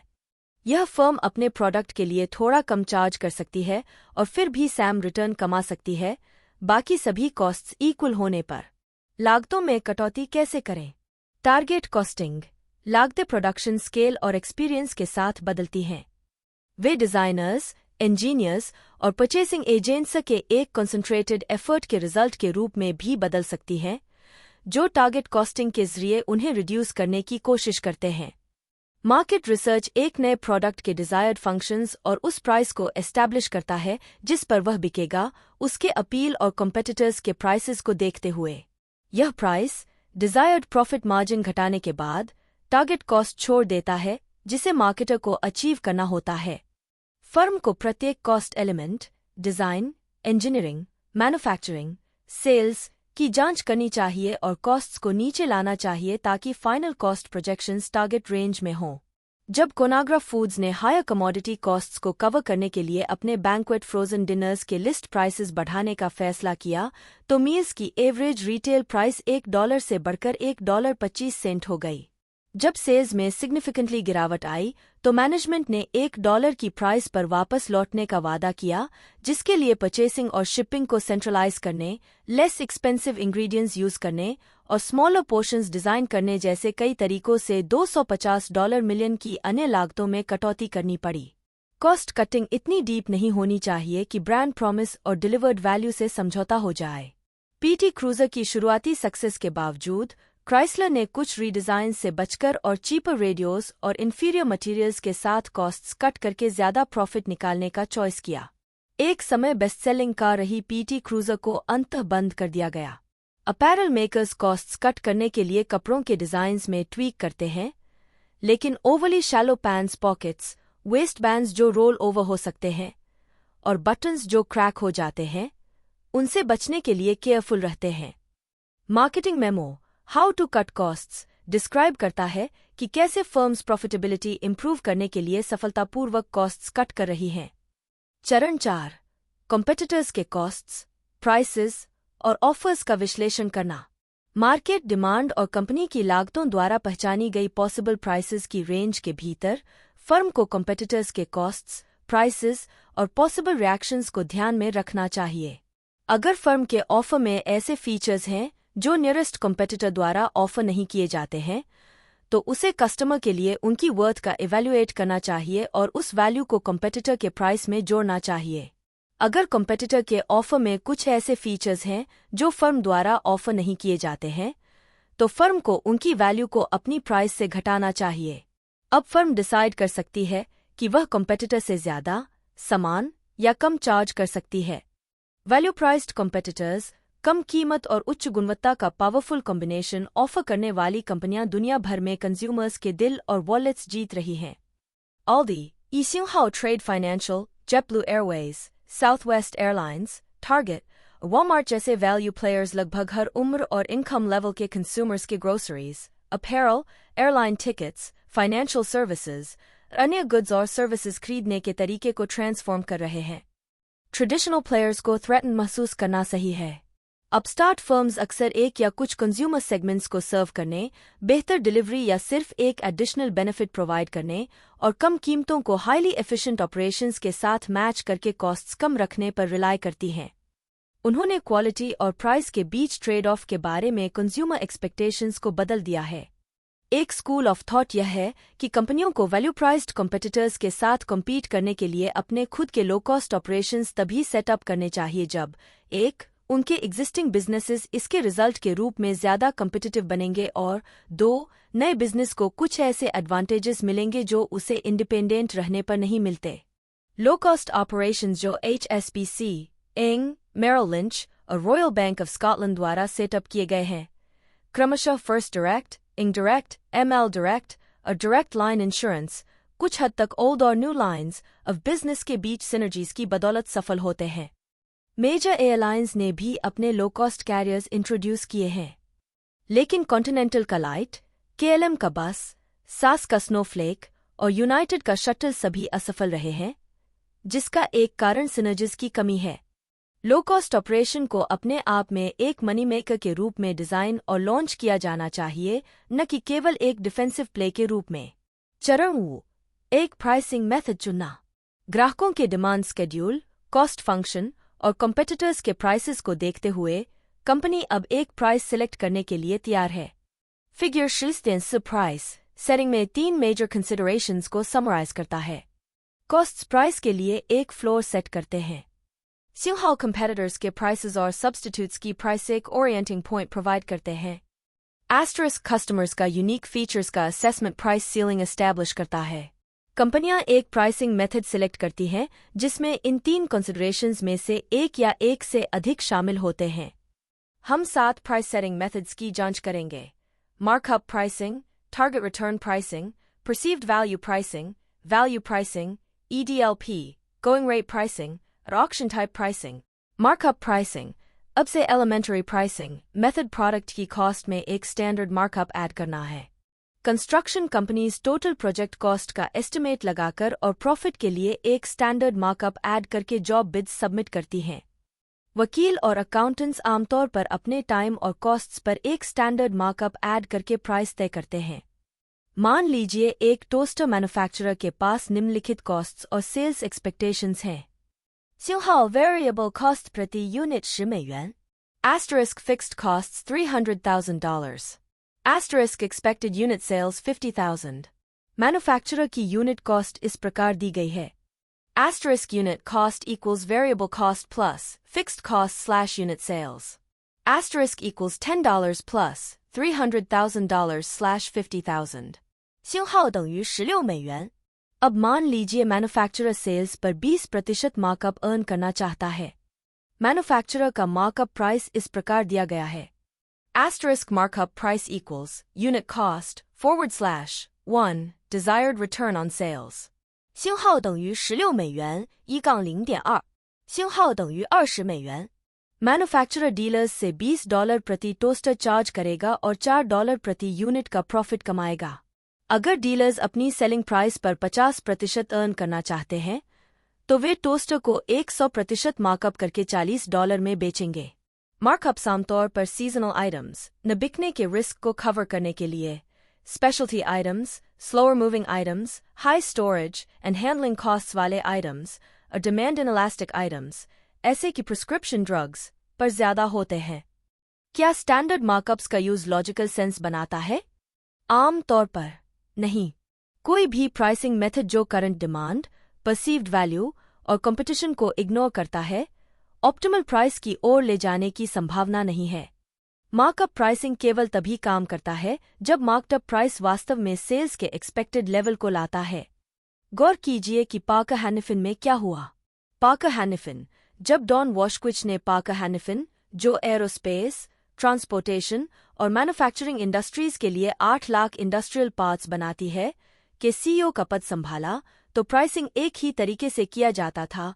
कैलकुलेट करो कि प्रोडक्ट बनाने और डिलीवर करने में कितना कॉस्ट आता है और फिर एक फ्लैट परसेंटेज, आमतौर पर 35%, ऐड कर दो।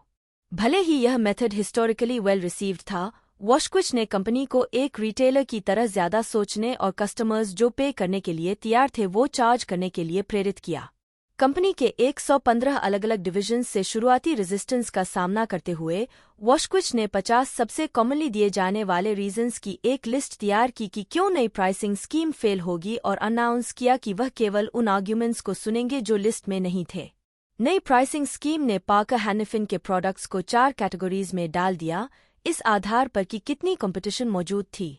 लगभग 1/3 निचेज में आ गए जहां पार्कर यूनिक वैल्यू ऑफर करती थी, कंपटीशन कम थी और हायर प्राइसेस अप्रोप्रिएट। प्रत्येक डिवीजन के पास अब एक प्राइसिंग गुरु या स्पेशलिस्ट है जो स्ट्रैटेजिक प्राइसिंग में असिस्ट करता है।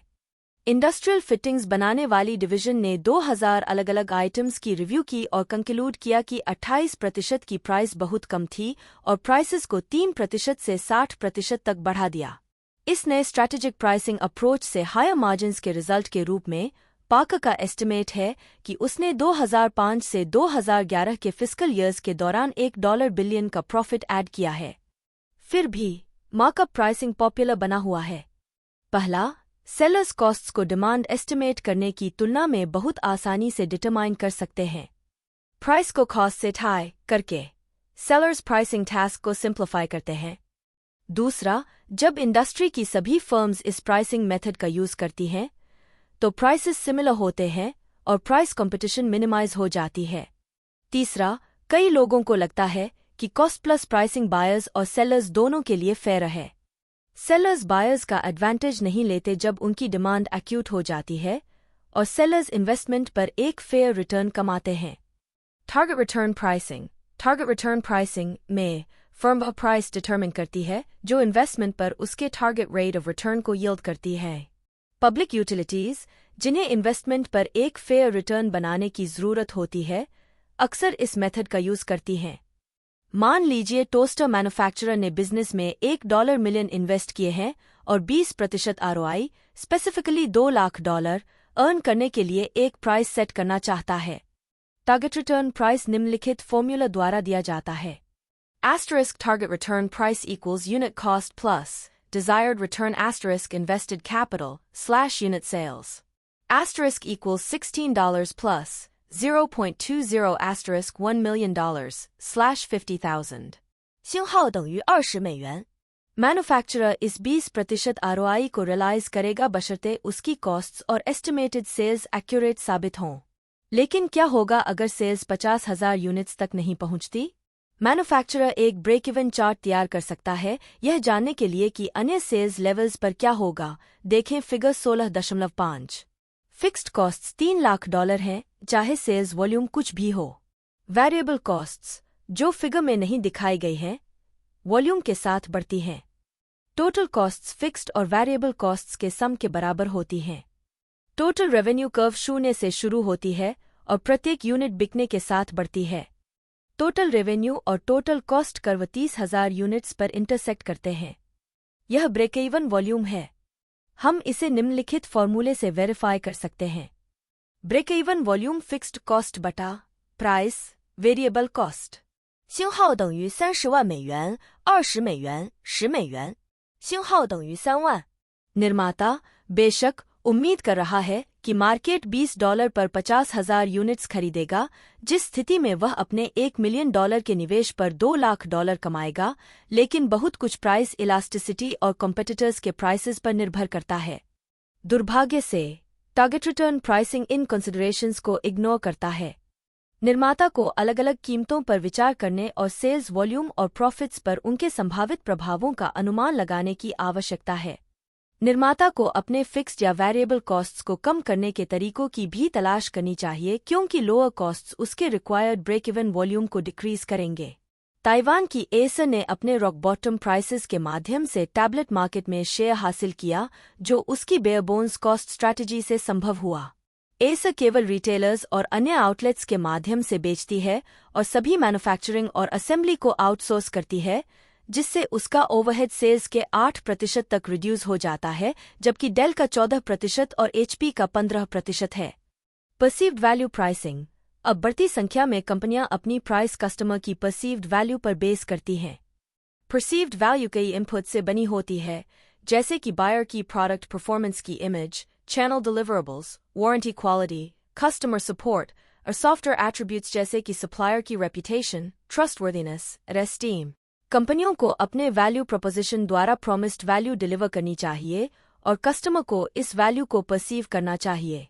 फर्म्स बायर्स के माइंड्स में परसीव्ड वैल्यू को कम्युनिकेट और एनहांस करने के लिए एडवर्टाइजिंग, सेल्स फोर्स और इंटरनेट जैसे अन्य मार्केटिंग प्रोग्राम एलिमेंट्स का यूज करती हैं। कैटरपिलर अपने कंस्ट्रक्शन इक्विपमेंट पर प्राइसेस सेट करने के लिए परसीव्ड वैल्यू का यूज करती है। वह अपने ट्रैक्टर की प्राइस $1 लाख रख सकती है, जबकि एक सिमिलर कॉम्पिटिटर के ट्रैक्टर की प्राइस $90,000 हो सकती है। जब एक प्रोस्पेक्टिव कस्टमर कैटरपिलर डीलर से पूछता है कि उसे कैटरपिलर ट्रैक्टर के लिए $10,000 अधिक क्यों पे करने चाहिए, तो डीलर जवाब देता है, $90,000 ट्रैक्टर की प्राइस है अगर यह कॉम्पिटिटर के ट्रैक्टर के बराबर ही है। 星号$7,000 Caterpillar की superior durability के लिए प्राइस प्रीमियम है।星号$4,000 Caterpillar की superior reliability के लिए प्राइस प्रीमियम है।星号$5,000 Caterpillar की superior service के लिए प्राइस प्रीमियम है।星号$2,000 Caterpillar की parts पर longer warranty के लिए प्राइस प्रीमियम है। $1,10,000 कैटरपिलर की सुपीरियर वैल्यू को कवर करने के लिए नॉर्मल प्राइस है। *10,000 discount *$100,000 final price caterpillar dealer यह दिखाने में सक्षम है कि हालांकि कस्टमर को $10,000 का प्रीमियम पे करने के लिए कहा जा रहा है, लेकिन उसे वास्तव में $20,000 की एक्स्ट्रा वैल्यू मिल रही है। कस्टमर कैटरपिलर ट्रैक्टर चूज करता है क्योंकि वह कन्विंस्ड है कि इसकी लाइफ टाइम ऑपरेटिंग कॉस्ट्स कम होंगी। यह इंश्योर करना कि कस्टमर्स एक प्रोडक्ट या सर्विस ऑफरिंग की टोटल वैल्यू को अप्रिशिएट करते हैं क्रूशल है। पैककार के एक्सपीरियंस पर विचार करें। पैककार इंकॉर्पोरेटेड, जो कैनवर्ट और पेटरबिल्ट ट्रक्स बनाती है, टोटल वैल्यू को मैक्सिमाइज करने के लिए कस्टमर एक्सपीरियंस के सभी एस्पेक्ट्स पर अपने रिलेंटलेस फोकस के माध्यम से 10% प्रीमियम कमांड करने में सक्षम है। कॉन्ट्रैक्ट फ्रेटर्स ट्रकिंग कंपनी और 8 सालों से पैककार की लॉयल कस्टमर ने छिपाए ने ट्रक्स ऑर्डर करने को जस्टिफाइड ठहराया, उनकी हायर प्राइस के बावजूद, उनकी हायर परसीव्ड क्वालिटी के कारण। Greater reliability, higher trade in value, यहाँ तक कि सुपीरियर प्लश इंटीरियर्स जो बेहतर ड्राइवर्स को अट्रैक्ट कर सकते हैं। पैककार इंडिविजुअल स्पेसिफिकेशंस के अनुसार अपने ट्रक्स को कस्टम बिल्ड करके कमोडिटाइजेशन ट्रेंड का मुकाबला करती है। कंपनी टेक्नोलॉजी में हेविली इन्वेस्ट करती है और नए पार्ट्स का प्रोटोटाइप घंटों में तैयार कर सकती है बजाय दिनों और हफ्तों के, जिससे ज्यादा फ्रिक्वेंट अपग्रेड्स पॉसिबल होते हैं। यह fuel intensive commercial trucking industry में हाइब्रिड व्हीकल्स रोल आउट करने वाली पहली कंपनी थी और प्रीमियम पर बेचने वाली। इंडस्ट्री में highest quality, most efficient trucks design और डेवलप करने के लिए $1 बिलियन multi-year program का result Kenworth T680 Peterbilt Model 579 DAF-XF Euro lines of trucks के सक्सेसफुल लॉन्चेस के रूप में सामने आया। कंपनी ने 2013में $17.2 बिलियन के रेवेन्यू पर $1.17 बिलियन का नेट इनकम जनरेट किया। प्रॉफिटेबिलिटी का उसका 64वां कंसेक्यूटिव ईयर, जो एक एक्सपेंडेड जियोग्राफिक फुटप्रिंट और आफ्टरमार्केट पार्ट्स में एक थ्राइविंग बिजनेस से बोल्स्टर हो। यहाँ तक कि जब कोई कंपनी दावा करती है कि उसका ऑफरिंग ज्यादा टोटल वैल्यू डिलीवर करता है, तब भी सभी कस्टमर्स पॉजिटिवली रिस्पॉन्ड नहीं करेंगे। कुछ को केवल प्राइस की परवाह होती है, लेकिन आमतौर पर एक ऐसा सेगमेंट भी होता है जो क्वालिटी की परवाह करता है। मुंबई जैसे भारतीय शहरों में लगभग लगातार 3 महीने तक चलने वाले मॉनसून रेन के दौरान अम्ब्रेलास जरूरी होते हैं, और वहाँ स्टैग अम्ब्रेलास के निर्माताओं ने खुद को सस्ते चाइनीज कॉम्पिटिटर्स के साथ एक कड़वे प्राइस वॉर में पाया। यह रियलाइज करने के बाद कि वे क्वालिटी से बहुत ज्यादा समझौता कर रहे हैं, स्टैग के मैनेजर्स ने नए कलर्स, डिजाइन्स और फीचर्स जैसे कि built in high power flashlights और प्री-रिकॉर्डेड म्यूजिक के साथ क्वालिटी बढ़ाने का फैसला किया। हायर प्राइसेस के बावजूद इम्प्रूव्ड स्टैग अम्ब्रेलास की सेल्स वास्तव में बढ़ गईं। परसीव्ड वैल्यू प्राइसिंग की की कंपेटिटर से ज्यादा यूनिक वैल्यू डिलीवर करना और इसे प्रोस्पेक्टिव बायर्स को डेमोन्स्ट्रेट करना है। इस प्रकार एक कंपनी को कस्टमर के डिसीजन मेकिंग प्रोसेस को पूरी तरह से समझने की जरूरत है। उदाहरण के लिए, गुडियर को अपने ज्यादा महंगे नए टायर्स के लिए प्राइस प्रीमियम कमांड करना मुश्किल लगा, बावजूद इसके कि उनमें ट्रेड लाइफ बढ़ाने के लिए इनोवेटिव न्यू फीचर्स थे। क्योंकि कंज्यूमर्स के पास टायर्स कंपेयर करने के लिए कोई रेफरेंस प्राइस नहीं थी, वे लोएस्ट प्राइस्ड ऑफरिंग्स की ओर ग्रेविटेट करते थे। गुडियर का सोल्यूशन अपने मॉडल्स की प्राइसिंग के टेक्निकल प्रोडक्ट फीचर्स के बजाय एक्सपेक्टेड माइल्स ऑफ वेयर पर रखना था, जिससे प्रोडक्ट कंपैरिजंस आसान हो गई। कंपनी अपने ऑफरिंग की वैल्यू को कई तरीकों से डिटरमाइन करने की कोशिश कर सकती है।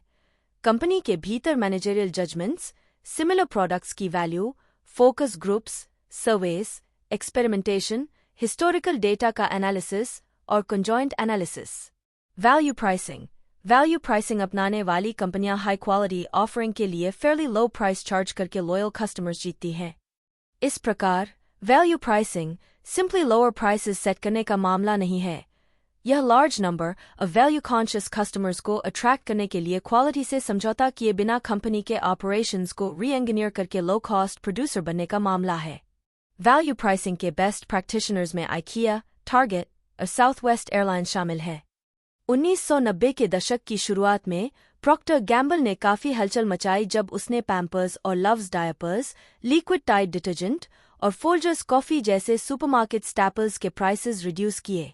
इन प्रोडक्ट्स को वैल्यू प्राइस करने के लिए पीजी ने उन्हें develop, manufacture, distribute, price, market और सेल करने के तरीके को रीडिजाइन किया ताकि सप्लाई चेन के हर पॉइंट पर बेहतर वैल्यू डिलीवर की जा सके।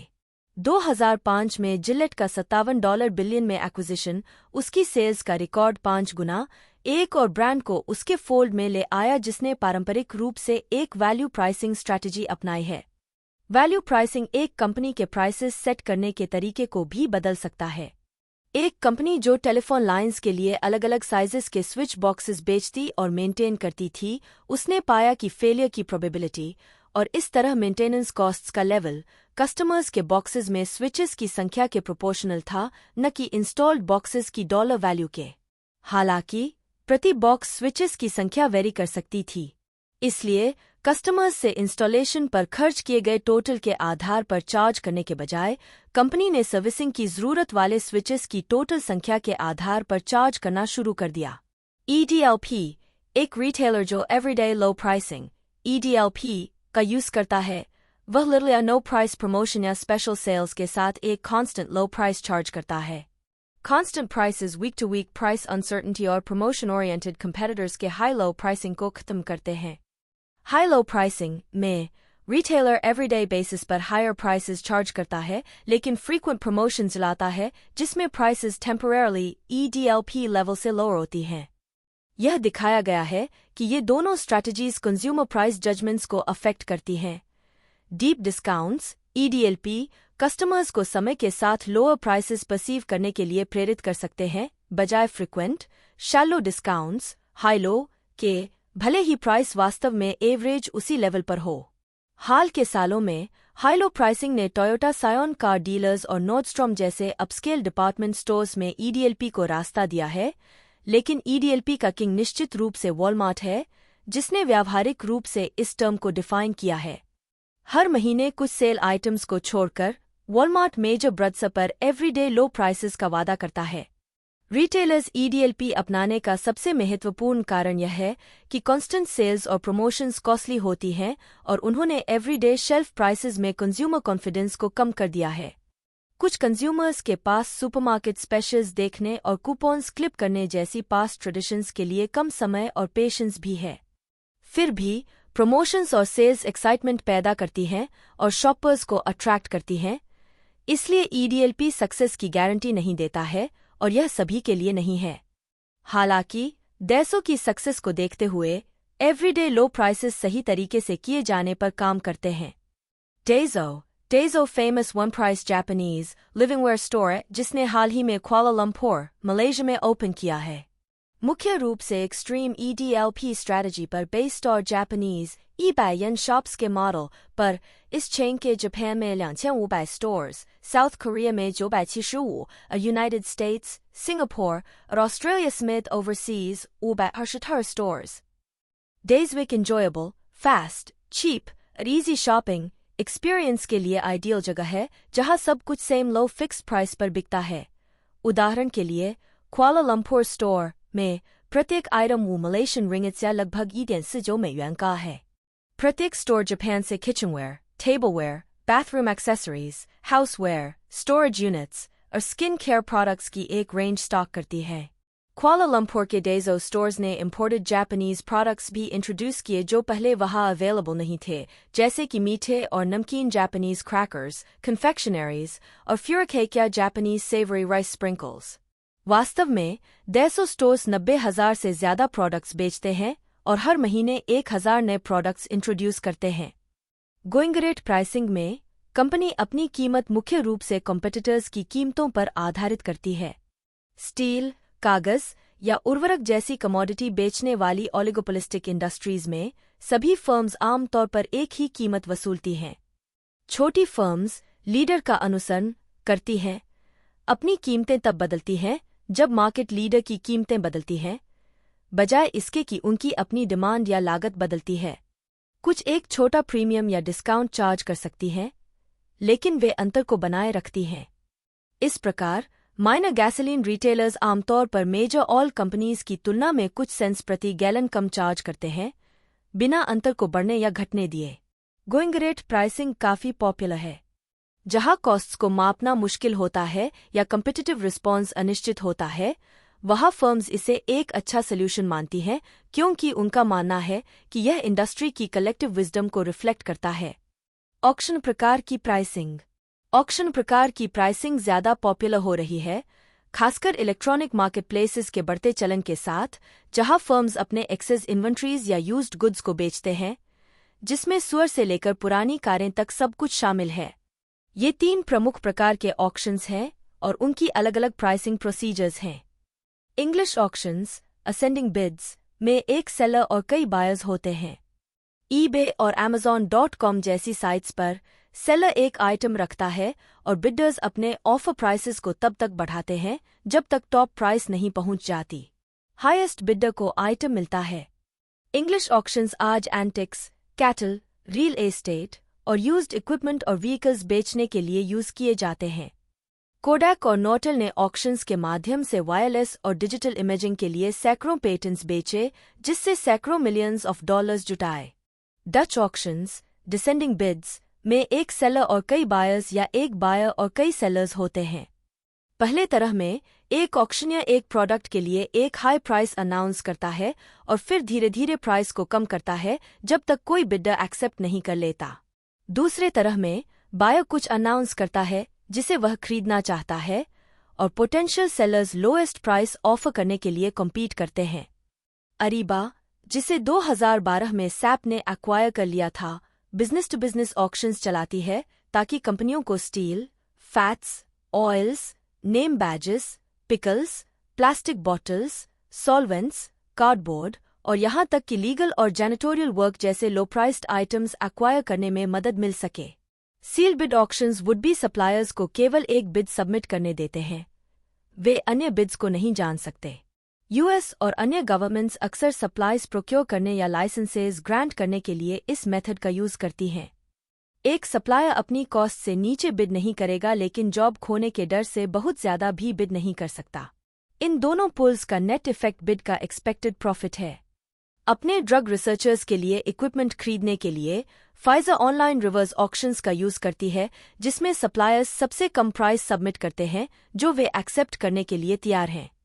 अगर एक बाइंग फर्म ऑनलाइन ऑक्शन में जो इंक्रीज्ड सेविंग्स प्राप्त करती है वह इनकम्बेंट सप्लायर के लिए डिक्रीज्ड मार्जिन्स में ट्रांसलेट होती है, तो सप्लायर को लग सकता है कि फर्म ऑपर्चुनिस्टिकली प्राइस कंसेशंस निकाल रही है।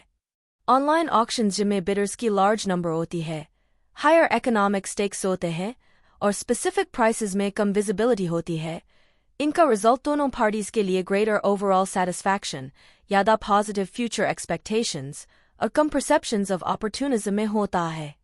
चरण 6, अंतिम कीमत चुनना।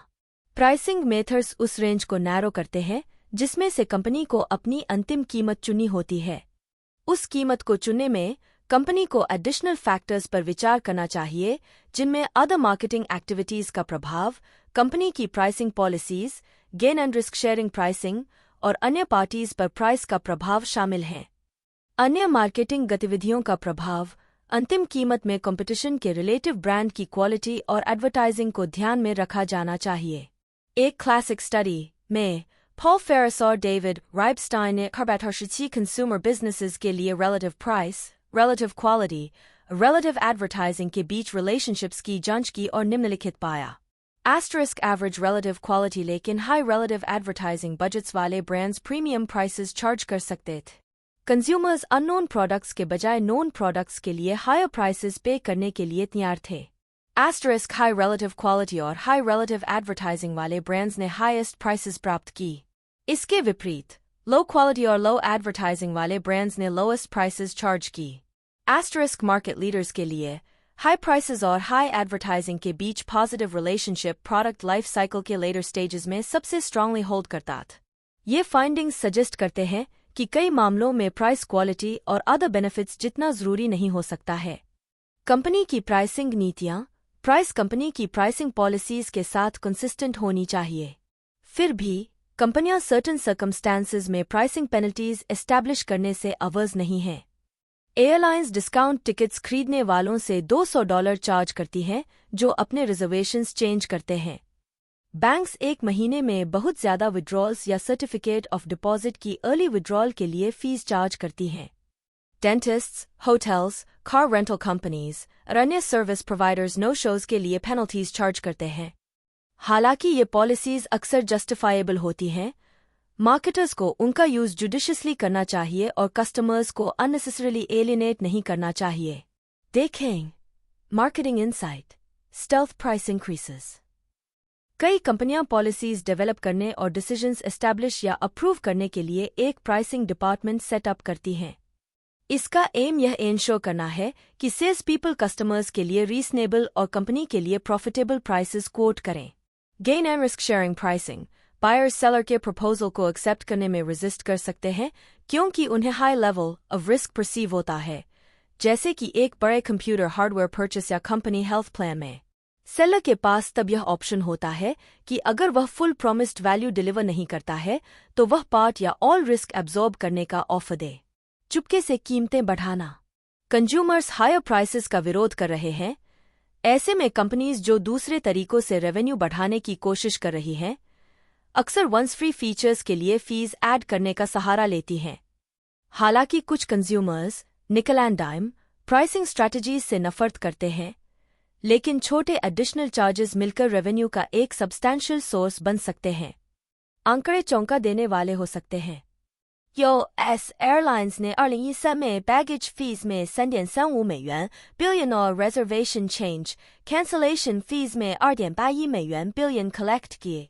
Telecommunications industry setup, change of service, service termination, directory assistance, regulatory assessment, number portability, cable hookup and equipment के लिए फीस ऐड करने में अग्रेसिव रही है, जिससे कंज्यूमर्स को बिलियंस ऑफ डॉलर्स का नुकसान हुआ है। उन कंज्यूमर्स के लिए फीस जो बिल्स ऑनलाइन पे करते हैं, बाउंस चेक्स करते हैं या ऑटोमेटेड टेलर मशीन्स का यूज करते हैं, बैंक्स को एनुअली बिलियंस ऑफ डॉलर्स लाते हैं। क्रेडिट कार्ड कंपनीज ने अपनी कुछ प्राइसिंग प्रैक्टिसेस पर रिस्ट्रिक्शंस का जवाब वेरिएबल रेट कार्ड्स के लिए रेट फ्लोर्स अपनाकर, लोअर बैलेंस थ्रेशोल्ड्स पर ओवरड्यू पेमेंट्स के लिए हायर पेनल्टीज, अनयूज्ड कार्ड्स के लिए इनएक्टिविटी फीस लगाकर दिया। फीस के इस एक्सप्लोजन के कई इम्प्लीकेशंस हैं। यह देखते हुए कि लिस्ट प्राइसेस फिक्स्ड रहती हैं, वे प्राइस इन्फ्लेशन की डिग्री को अंडरस्टेट कर सकती हैं। वे कंज्यूमर्स के लिए कम्पिटिटिव ऑफरिंग्स की कंपेयर करना भी मुश्किल बना देती हैं। हालांकि वेरियस सिटीजन्स ग्रुप्स ने कंपनीज पर कुछ फीस वापस लेने के लिए प्रेशर डालने की कोशिश की है, लेकिन उन्हें हमेशा स्टेट और लोकल गवर्नमेंट्स से सिंपैथेटिक यह नहीं मिलता, जो जरूरी रेवेन्यू जुटाने के लिए फीस, फाइन्स और पेनल्टीज की अपनी अरे का यूज करते हैं। कंपनियां एक्स्ट्रा फीस को कस्टमर्स खोए बिना एक्सपेंसेस कवर करने का एकमात्र फेयर और वायबल तरीका बताकर जस्टिफाई करती हैं। कई लोगों का तर्क है कि एडेड सर्विसेज के लिए प्रीमियम चार्ज करना समझ में आता है, जिन्हें प्रोवाइड करने में ज्यादा कॉस्ट आती है और जिनका यूज केवल कुछ कस्टमर्स ही करते हैं। इस तरह बेसिक कॉस्ट्स लो रह सकती हैं। कंपनियां अनप्रॉफिटेबल कस्टमर्स को वीड आउट करने या उन्हें अपना बिहेवियर चेंज करने के लिए भी फीस का यूज करती हैं। अंततः एक्स्ट्रा फीस की वायबिलिटी मार्केट प्लेस में और कंज्यूमर्स की विलिंगनेस से तय होगी कि वे अपने वॉलेट से वोट करेंगे और फीस पे करेंगे या अपने पैरों से वोट करेंगे और आगे बढ़ जाएंगे।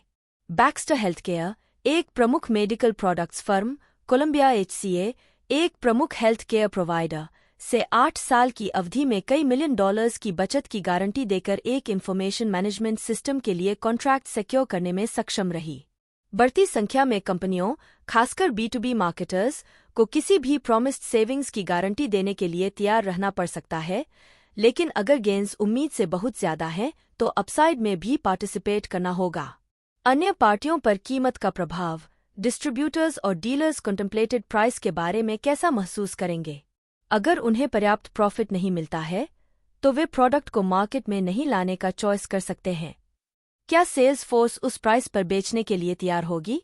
कॉम्पिटिटर्स कैसे रिएक्ट करेंगे? क्या सप्लायर्स कंपनी की प्राइस देखकर अपनी प्राइसेस बढ़ाएंगे? क्या सरकार इंटरवीन करेगी और इस प्राइस को चार्ज होने से रोकेगी?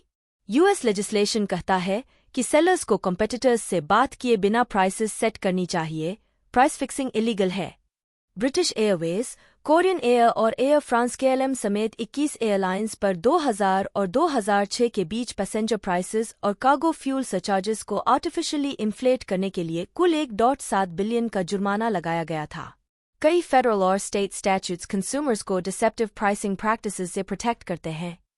उदाहरण के लिए, एक कंपनी के लिए artificially high, regular prices set करना फिर पिछले एवरीडे प्राइसेस के करीब प्राइसेस पर सेल अनाउंस करना इलीगल है। कीमत को अनुकूलित करना।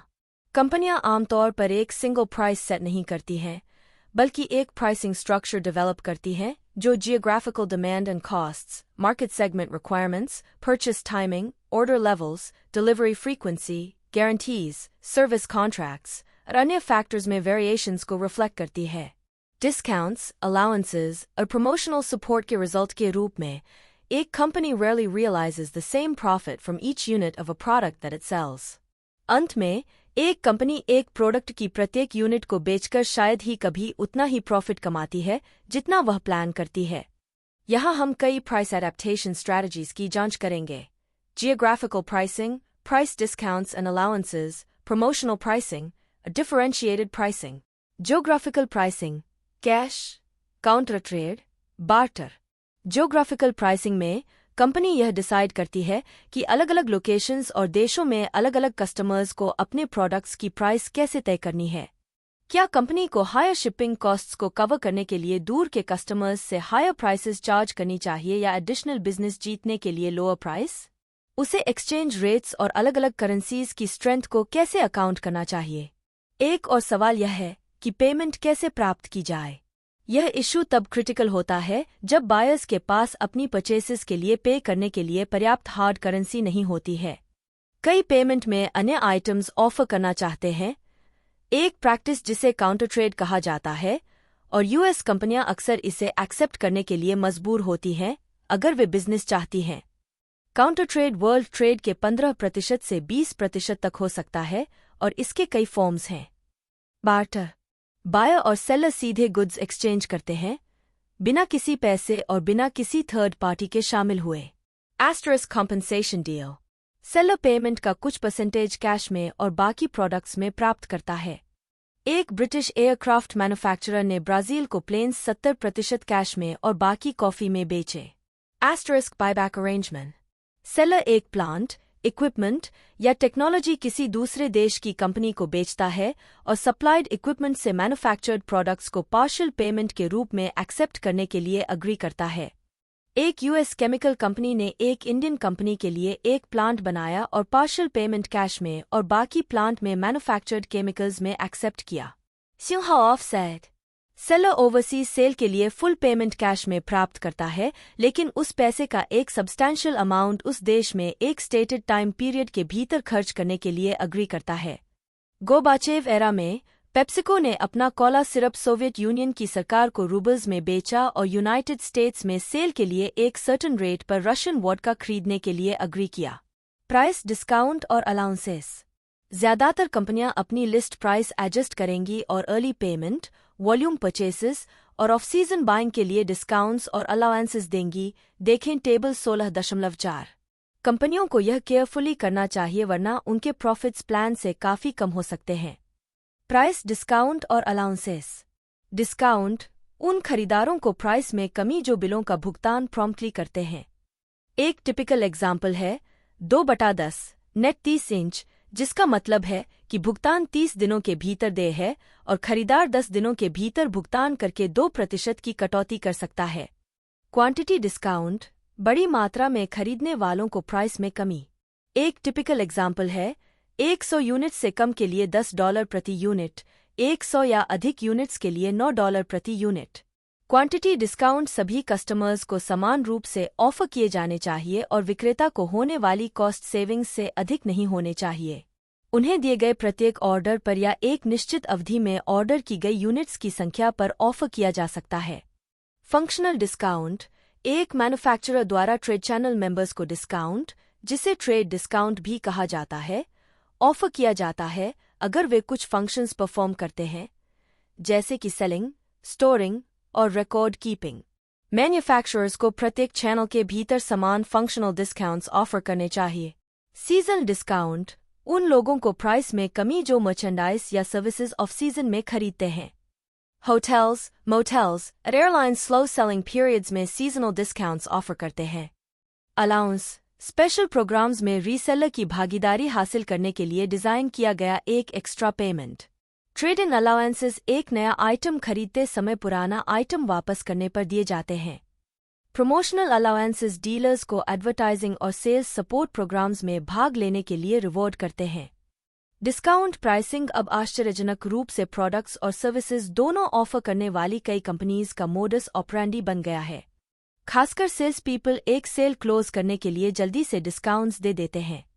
लेकिन यह बात तेजी से फैल सकती है कि कंपनी की लिस्ट प्राइस सॉफ्ट है और डिस्काउंटिंग आम बात हो जाती है, जिससे ऑफरिंग्स की परसीव्ड वैल्यू कम हो जाती है। कुछ प्रोडक्ट कैटेगरीज हमेशा सेल पर रहकर सेल्फ डिस्ट्रक्ट हो जाती हैं। ओवर कैपेसिटी वाली कुछ कंपनीज डिस्काउंट्स देने के लिए टेम्प्टेड होती हैं या यहां तक कि एक रिटेलर को अपने प्रोडक्ट का store brand version deep discount पर सप्लाई करना शुरू कर देती हैं। हालांकि क्योंकि स्टोर ब्रांड की प्राइस कम होती है, यह मैन्युफैक्चरर के ब्रांड पर इनरोड्स बनाना शुरू कर सकता है। मैन्युफैक्चरर्स को रिटेलर्स को डिस्काउंट पर सप्लाई करने के इम्प्लीकेशंस पर विचार करना चाहिए, क्योंकि शॉर्ट रन वॉल्यूम गोल्स को मीट करने के प्रयास में वे लॉन्ग रन प्रॉफिट्स खो सकते हैं। केवल हायर इनकम्स और हायर प्रोडक्ट इन्वॉल्वमेंट वाले लोग ही features, customer service, quality, added convenience और ब्रांड नेम के लिए विलिंगली ज्यादा पे करते हैं। इसलिए एक स्ट्रॉन्ग, डिस्टिंक्टिव ब्रांड के लिए लो प्राइस अटैक्स के रिस्पॉन्स में प्राइस डिस्काउंटिंग में प्लंज करना एक मिस्टेक हो सकता है। साथ ही डिस्काउंटिंग एक यूजफुल टूल हो सकता है अगर कस्टमर बदले में कंसेशंस देगा, जैसे कि लॉन्गर कॉन्ट्रैक्ट साइन करना, इलेक्ट्रॉनिकली ऑर्डर करना या बड़ी क्वांटिटीज में खरीदना। सेल्स मैनेजमेंट को डिस्काउंट्स प्राप्त करने वाले कस्टमर्स के प्रोपोर्शन, एवरेज डिस्काउंट और सेल्स पीपल की डिस्काउंटिंग पर ओवर रिलाई करने की किसी भी टेंडेंसी को मॉनिटर करने की जरूरत है। अपर मैनेजमेंट को ऑफरिंग की रियल प्राइस तक पहुंचने के लिए एक नेट प्राइस एनालिसिस कंडक्ट करना चाहिए। रियल प्राइस न केवल डिस्काउंट्स से बल्कि अन्य एक्सपेंसेस से भी अफेक्ट होती है जो रियलाइज्ड प्राइस को रिड्यूस करती हैं। नीचे प्रमोशनल प्राइसिंग देखें। मान लीजिए कंपनी की लिस्ट प्राइस $3,000 है। Average discount $300। कंपनी का promotional spending average $450, list price का 15% है। रिटेलर्स को प्रोडक्ट को बैक करने के लिए $150 का कोऑप एडवर्टाइजिंग मनी दिया जाता है। कंपनी की नेट प्राइस $2,100 है, न कि $3,000। Promotional pricing. कंपनियां अर्ली परचेस को स्टिम्युलेट करने के लिए कई प्राइसिंग टेक्निक्स का यूज कर सकती हैं। Asterisk loss leader pricing. Supermarkets और डिपार्टमेंट स्टोर्स अक्सर वेल नोन ब्रांड्स की प्राइस को कम कर देते हैं ताकि एडिशनल स्टोर ट्रैफिक को स्टिम्युलेट किया जा सके। यह तब पेश करता है जब एडिशनल सेल्स पर रेवेन्यू लॉस लीडर आइटम्स पर लोअर मार्जिन्स की भरपाई कर दे।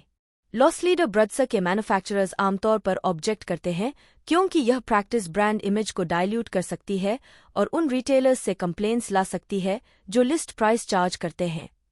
मैन्युफैक्चरर्स ने रिटेल प्राइस मेंटेनेंस लॉज की लॉबिंग करके इंटरमीडियरीज को लॉस लीडर प्राइसिंग यूज करने से रोकने की कोशिश की है, लेकिन इन लॉज को रिवोक कर दिया गया है। Asterisk special event pricing. Seller ज्यादा कस्टमर्स को अट्रैक्ट करने के लिए सर्टेन सीजन्स में स्पेशल प्राइसेस एस्टैब्लिश करेंगे। हर अगस्त में बैक टू स्कूल सेल्स होती हैं। Special customer pricing. सेलर्स कुछ खास कस्टमर्स को एक्सक्लूसिवली स्पेशल प्राइसेस ऑफर करेंगे। रोड रनर स्पोर्ट्स के रन अमेरिका क्लब के मेंबर्स को रेगुलर कस्टमर्स को दिए जाने वाले डिस्काउंट्स से दोगुने प्राइस डिस्काउंट्स के साथ एक्सक्लूसिव ऑनलाइन ऑफर्स मिलते हैं। Cash rebates. ऑटो कंपनीज और अन्य कंज्यूमर गुड्स कंपनीज एक स्पेसिफाइड टाइम पीरियड के भीतर मैन्युफैक्चरर्स के प्रोडक्ट्स की परचेस को इंकरेज करने के लिए कैश रिबेट्स ऑफर करती हैं। रिबेट्स स्टेटेड लिस्ट प्राइस में कटौती किए बिना इन्वेंट्रीज क्लियर करने में मदद कर सकते हैं। कम ब्याज वाली फाइनेंसिंग।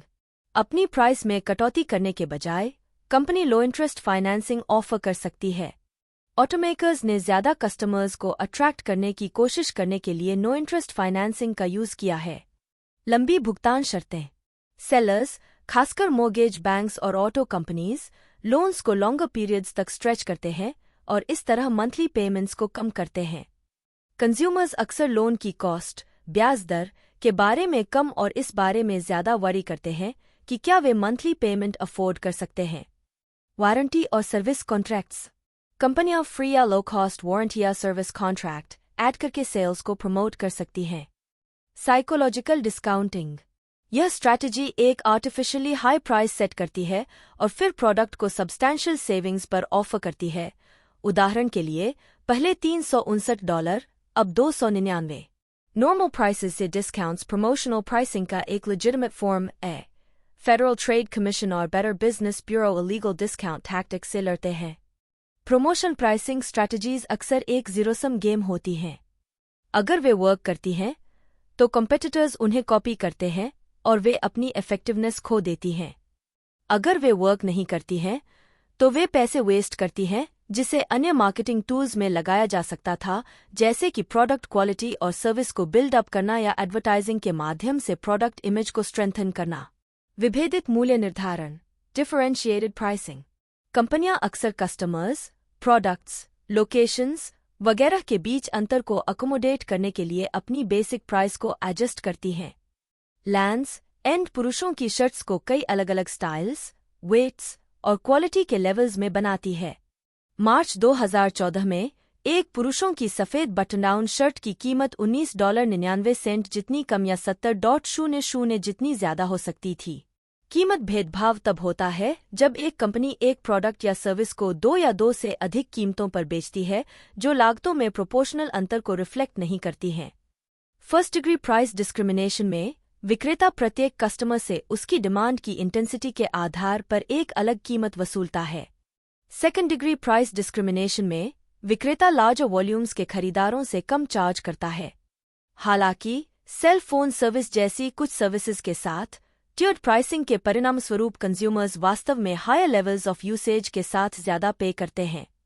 आईफोन के साथ 3% यूजर्स एट टी के नेटवर्क पर 40% ट्रैफिक के लिए जिम्मेदार थे, जिसके परिणामस्वरूप एट टी को कॉस्टली नेटवर्क अपग्रेड्स करने पड़े और फर्म को उन यूजर्स के लिए हायर प्राइसेस सेट करने पड़े। थर्ड डिग्री प्राइस डिस्क्रिमिनेशन में विक्रेता खरीदारों के अलग अलग क्लासेस से अलग अलग अमाउंट्स चार्ज करता है।